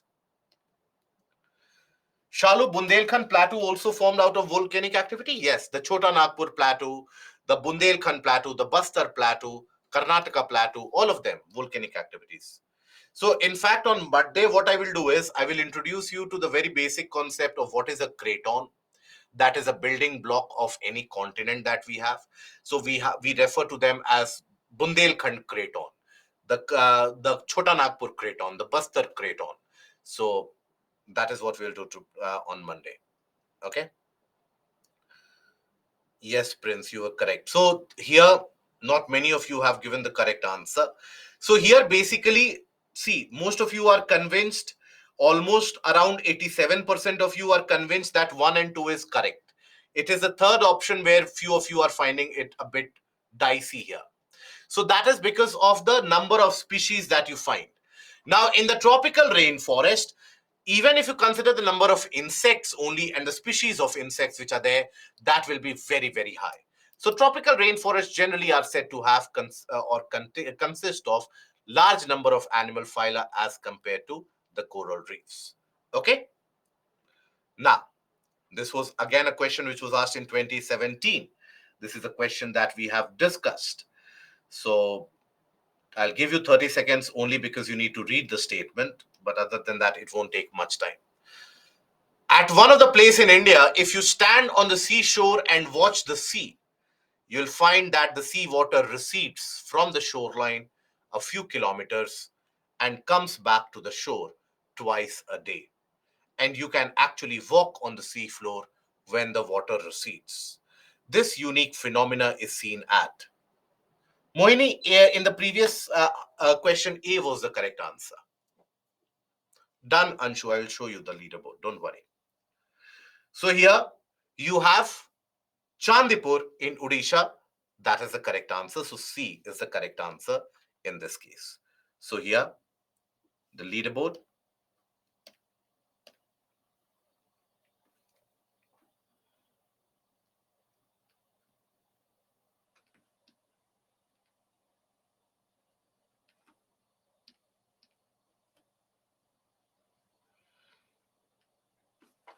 Okay. Pratham, I have seen the mail that you had sent, and don't worry, I'll get back to you. Okay. So So that is where we'll restrict the discussion here for today. We'll carry out the discussion furthermore on Monday. Tomorrow, you will have a set of 20 objective questions, 5 subjective questions, which shall be uploaded. Kindly practice those questions, try to take up those questions. Please don't worry if you even score 0 in the test, doesn't matter. The aspect or the effort as of now should be to try to test yourself that the portion that you have covered this week, how well versed are you with that portion or how convinced you are with that portion. So kindly take a look into those tests, appear for those tests. Overall, Chandipur is in Odisha. Overall, ensure that this weekend you relax. Okay, try to relax a bit, revise also, come back on Monday, and we will continue for the final week of geography. And that will be the final week of the journey together. And we hope to have a much better and greater learning till that point of time. Okay. So a couple of questions I'll take, and yes, all of you can leave the session now. So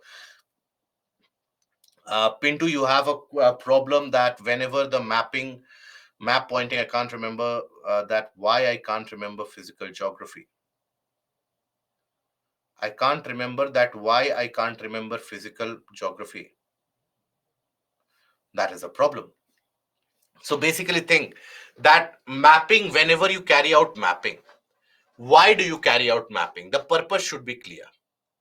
When you are taking a look at a place, do you take a look at a place thinking that if this question comes in the examination, what I will mark there? If that is the purpose, you will forget. Trust me, you will forget within 10 days. But if the purpose is let me explore newer areas for my own information, it might not come into the exam, but I should know that where is Baltic Sea. I should be aware of that. If you explore the map like that, it will be much more productive. And secondly, again, understand the limitations of human mind and human brain. Whatever you will study, you will forget unless and until you revise. So even in these cases of the maps, you need to be able to revise as much as possible. Okay. No, Puja, tomorrow we won't have the sessions, extra session. We will have it on next Saturday. Yes, Kishan, I will go through it. Don't worry. Nisarga, I will try to handle ecology provided that um, you have. I have the timing sessions which are present. So just inquire about the timing and whenever it will be, I will try to have that. And then Run of Kutch has been created as a result of the deposits and as a result of multiple uplift and downlift. So the deposits of the rivers coming from the region of Aravallis, even Gujarat for that matter, was an island. It was not joined to the mainland. It got joined multiple years later when the variation in the sea level mixed with the deposits carried out that created the run area. Why doesn't coral reef host far more phyla? Because the rainforest hosts far more phyla. Coral reefs, do they have insect population? No. The insect population is much more significant in the region of the tropical rainforest, isn't it? Uh, then, Deepak, I'm a bit confused in climate of Haryana. Please explain, if possible, what is the climate of Haryana? AHAW or anything else? Climatic conditions of Haryana is, see, don't think about it in Köppen classification terms. Think about it in terms of the aridity and the rainfall available. So rainfall is available when? In the months of the summer, right? It is very little during the summer and some dissipated rainfall in the winter months also. So in the ideally, you have distinct dry and wet season which is present. Dry season is much longer, wet season is much shorter. So ideally, you should have the presence of dry tropical grasses in that region. But because the winters are so harsh, the tropical grasslands, they don't end up growing in that area significantly. Phyla refers to species. Sargasso sea like conditions would exist around the other ocean currents as well. No, they don't exist around the other ocean currents. That is because if you talk about the other ocean currents, they form a very small gyre, and the Sargasso Sea like large gyre is not created. And in the case of Atlantic, it merges with the subtropical high pressure belt, bringing a lack of rainfall. You also have the conditions of Ekman transport and Ekman travel. So that is something that obviously is not in the syllabus, so we'll not cover it. So just understand it is a unique feature that you observe in the case of Atlantic. Okay. Thanks for the kind words. I hope that it is helping you understand the subject. That is all that you need to basically take into account. Mains question we'll discuss next week, Rahul. Is it neap tide phenomena on Chandipur beach? No. The normal tidal feature because of the wide continental shelf. Formation of Indian desert basically has been because in the present position, the shape of or the location of the Aravallis, the alignment of the Aravallis brings about the parallelity of the Arabian Sea branch of monsoon. So no rainfall, and the Bay of Bengal branch will cause rainfall only along the eastern side. Okay. Ashish, can you take one revision lecture on climatology chapter? It is a huge chapter. Uh, I don't think that will be possible in this case, in this scenario, Ashish. Do one thing. If you have the access to the tablet videos, the tablet lecture, carry out one revision from the tablet. And please understand, all of you, the sessions might end next week, but any doubts that you have, any doubts that you face, I understand that not many of you are studying geography right now because you have other work. You have to attend meetings with Prime Minister, Home Minister, Chief Secretary, Cabinet Secretary. So I understand you have a very busy timeline, so you don't get time. So whenever you will revise, maybe 6 months down the line, I'm sure you will encounter problems. You have my mail ID. Please get in touch. Don't hesitate to get in touch. Yes, the response might not be absolutely immediate, but we will get in conversation and we will ensure that the doubt is resolved. Okay, so I hope that will help you. In Duwar, deposit happens in valley areas. Yes. Why the world's deepest hole stopped digging? Because of the temperature conditions. Ashwant, you can take a look at the leaderboard, my dear friend. If you want, I can show you the leaderboard once again. Okay, leaderboard you can see once again. Okay, so that is where I'll end the session here for today. And till we meet again, take care of yourself, relax, have a good time, and try to revise again. So, till that point of time, goodbye. Thank you.